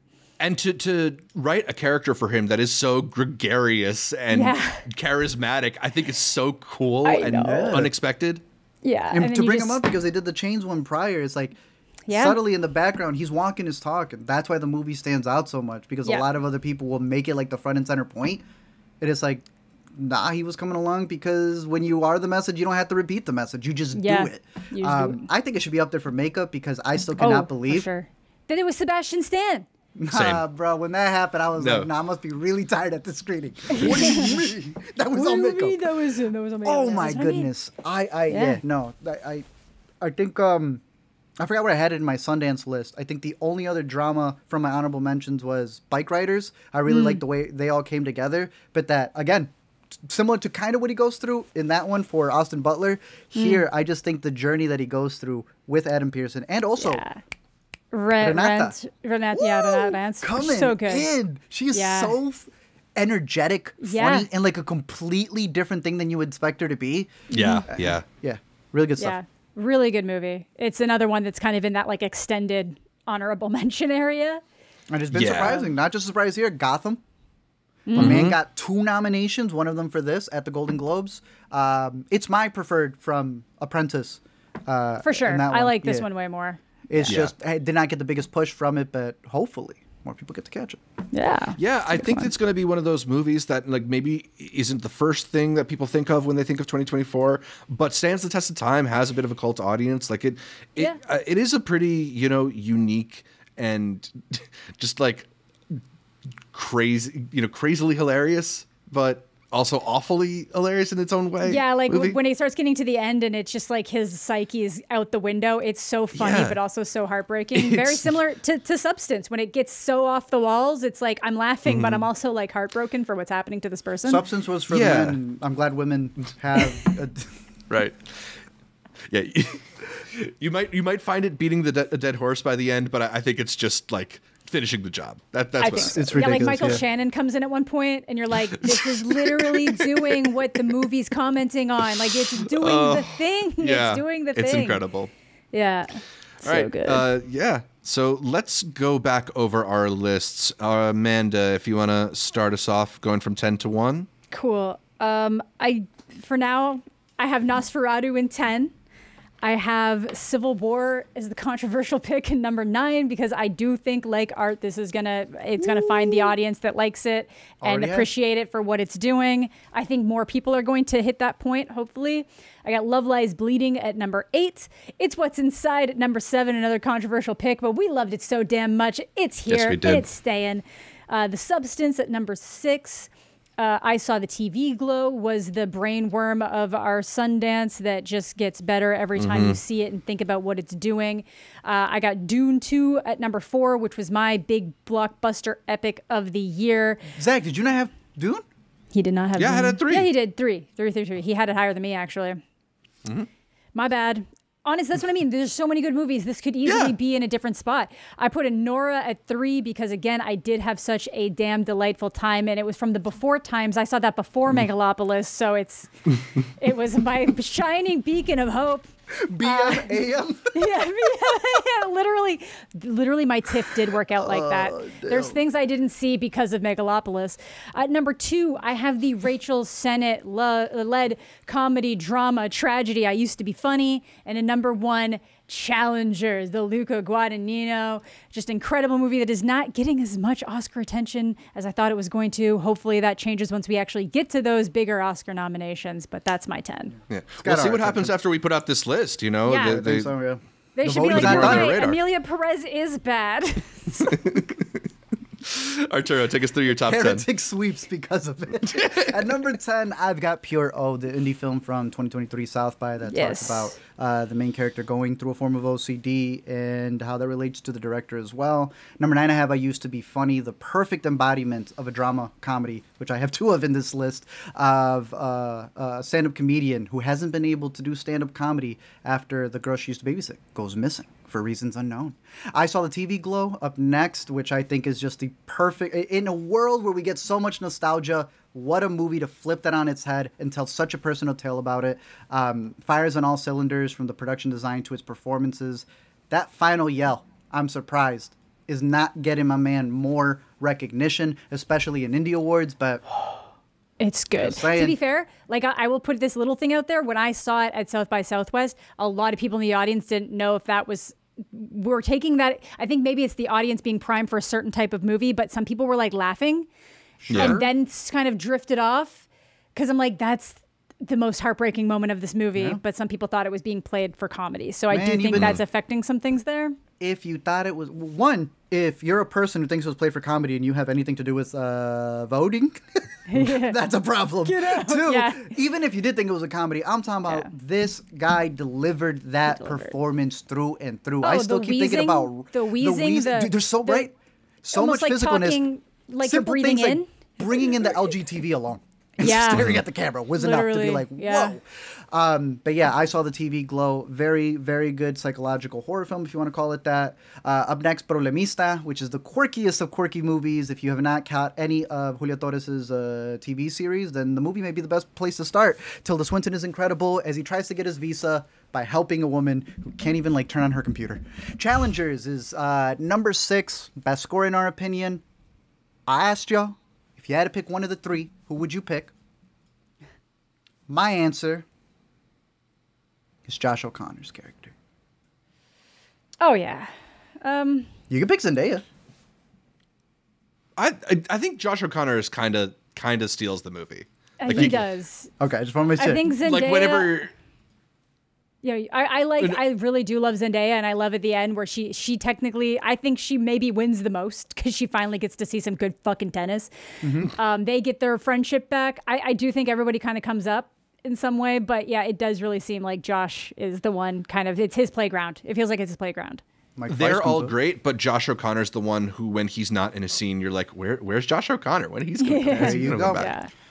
At number 5, I have Furiosa, Mad Max Saga, a really good prequel talking about the setup to what would be one of the best action movies in Fury Road, and I hope they continue making more of these. I have my tie at number 4 for 2 movies with really great supporting performances from Anjanou Ellis and Exhibiting Forgiveness. The title tells you everything you need to know there. And Nickel Boys, a movie adapted from a book in the most interesting way, first-person view, and it keeps growing on you. I know a lot of people may feel like it's one of those really important ones and they may dismiss it. This is one of those that's worth revisiting. Yeah. I read the book, and like just as a piece of adaptation too, it is so incredible because it's not like it's not using a lot of the prose. It transforms it into its own thing. And I think it's not going to be the kind of like pointy-headed study that maybe some people think most like serious movies are. Yeah. Like, say it doesn't like connect with you. You weren't blown away by it. It's one of those, trust, give it time, lean into it. The biggest thing I can connect it to is calling it this year's Moonlight, a movie that has just grown with time. And people like, if that did not impact you the first time around, it will definitely be something that later on will connect with you. And you see it. Its impact in cinema. My top 3, Conclave. Hit it, Zach. It's the House of Cardinals. At number 2, A Real Pain. Zach, you got to add this last-minute tie at the top. A Real Pain is one that I'm going to be remembering because at the beginning of the year, it was my standout, and I'm surprised that it can only be beat by one thing, and that is Timothée Chalamet. Dune Part 2, one of the best. It was Dude, written. that's true. It had the meme juice too. That movie had everything going for it. I told Alina I was gonna write. It was written. She goes, "You already did that." It It is still written. Man, I thought about taking Dune Part 2 off of my top 10 this year. That's why and then I was like, wait, because did you not have it? Because whatever we all have is also something Zach calls out at the end. So I was like, Zach. yeah. No, we all got that one. Actually, that's probably the highest ranking if we're just like averaging our rankings. Dune Part 2 is in everybody's top 5 this year. And then it would be Challengers, I think. Then it'd be Challengers, and then maybe TV Glow after that. Yeah, so those are maybe our collective 3 movies of the year. I feel good about that, you know? Yeah. I honestly think that those are movies that are going to like hold longer. TV Glow, Challengers, Dune 2. On all 3 of our lists. And I do think that those are movies that are going to hold up years to come. Like some of these were kind of like, I just really like it right now. I think those are going to be, I don't like TV Glow is just going to get more relevant and more good as the time goes on. Dune's just iconic. I think it's a solid 3. Speaking of solid lists, my top 10 are The Brutalist at number 10, Hundreds of Beavers at number 9, Nosferatu at number 8, I Saw the TV Glow at number 7, River at number 6, Dune Part 2 at number 5, It's What's Inside at number 4, Challengers at number 3, Nickel Boys at number 2, and A Different Man at number 1 for movies in 2024. Yeah. Decent year. Yeah, okay. Yeah, I mean, it's great. The best movies of 2024. It's hard to argue with these lists. I think we chose a bunch of great movies. I'm really curious to see what movies the Intercuties have as well, and how much overlap we ultimately have with them. So be sure to leave a comment, send us an email, shoot us a message over social media. Always happy to get those. DD. I think. Yeah, we forgot to mention DD. I got it right there in the last minute. I was going to say, I thought Zach was going to have it on the list, so I didn't even have it on my honorable mentions. DD's an honorable for me, but it was when we were going through. I'm just looking at it right now. But hey, DD. I fit it in. That's what I mean. It's a good year. It's a strong year. There's an after credits to this episode. Yeah, I got DD 24, so it just missed out on my honorable mentions. It is a strong year for movies. There are a lot of really good hidden gems out there. A lot of good mid-range stuff. Like it's good. Like I mentioned My Old Ass only because Zach said that his number 1 was like something emotional. And I was like, he really did like My Old Ass. I wonder if that's going to come in there with the sleeper hit. But like, yeah, just if there's a type of movie you like, something's come out this year to satisfy it. Absolutely. Snack Shack is going to be one that people mention in the comments. Shack That's a good one. Also really That's a good one to mention. That's a really good one. Yeah. We'll have a little time on Monday to get into some of the underseen and underappreciated movies of this year, but I think that just about does it for our discussion of the best movies of 2024. You can find me across social media at Zshevich or at Multiplex Show wherever you find videos. Amanda, where can people find more from you? You can find me mostly on YouTube at Amanda the Jedi, but I'm also on Letterboxd, Twitch, Twitter, Blue Sky, Instagram. Come hang. Always happy to hang. Arturo, what do you have? Where can people find more from you? LME movies all over the place. This will be the year where I start my Letterboxd consistently. I want to make lists. I think Letterboxd should have a list toggle. We do a lot of weekend must-watches, and I don't think it should be like... It should be like a weekend must-watch compilation. Festivals, compilations, but I want to work on those 100 movies for the year in alphabetical order. A little A through Z of them, but... you can catch me on LME Movies on Twitter. I probably won't be posting more there, but over on YouTube.com as well. I'm going to be doing some more live streams over there because I want to talk about best movie moments, best movie scenes of the year. And I think it's a lot easier to just ask people's favorites, judge people's favorites than coming up and editing a list. But you could also find me here every week on the Intercut Podcast. You can listen to every episode of the Intercut Podcast on iTunes, SoundCloud, Spotify, whatever your favorite podcatcher is. I've been using Overcast, and then you can make sure you're subscribed not just to the audio podcast. Make sure you subscribe to the video podcast as well on our YouTube channel, youtube.com/IntercutPod, where you can watch our listing faces as we run through the latest in entertainment. We're also video on Spotify now as well, so make sure to check that out. Find new episodes of... Too. Go check it out. Find new episodes of the Weekend Must Watch every Monday. Please leave us a comment, like the videos. Consider heading over to iTunes to give us the much requested 5-star review.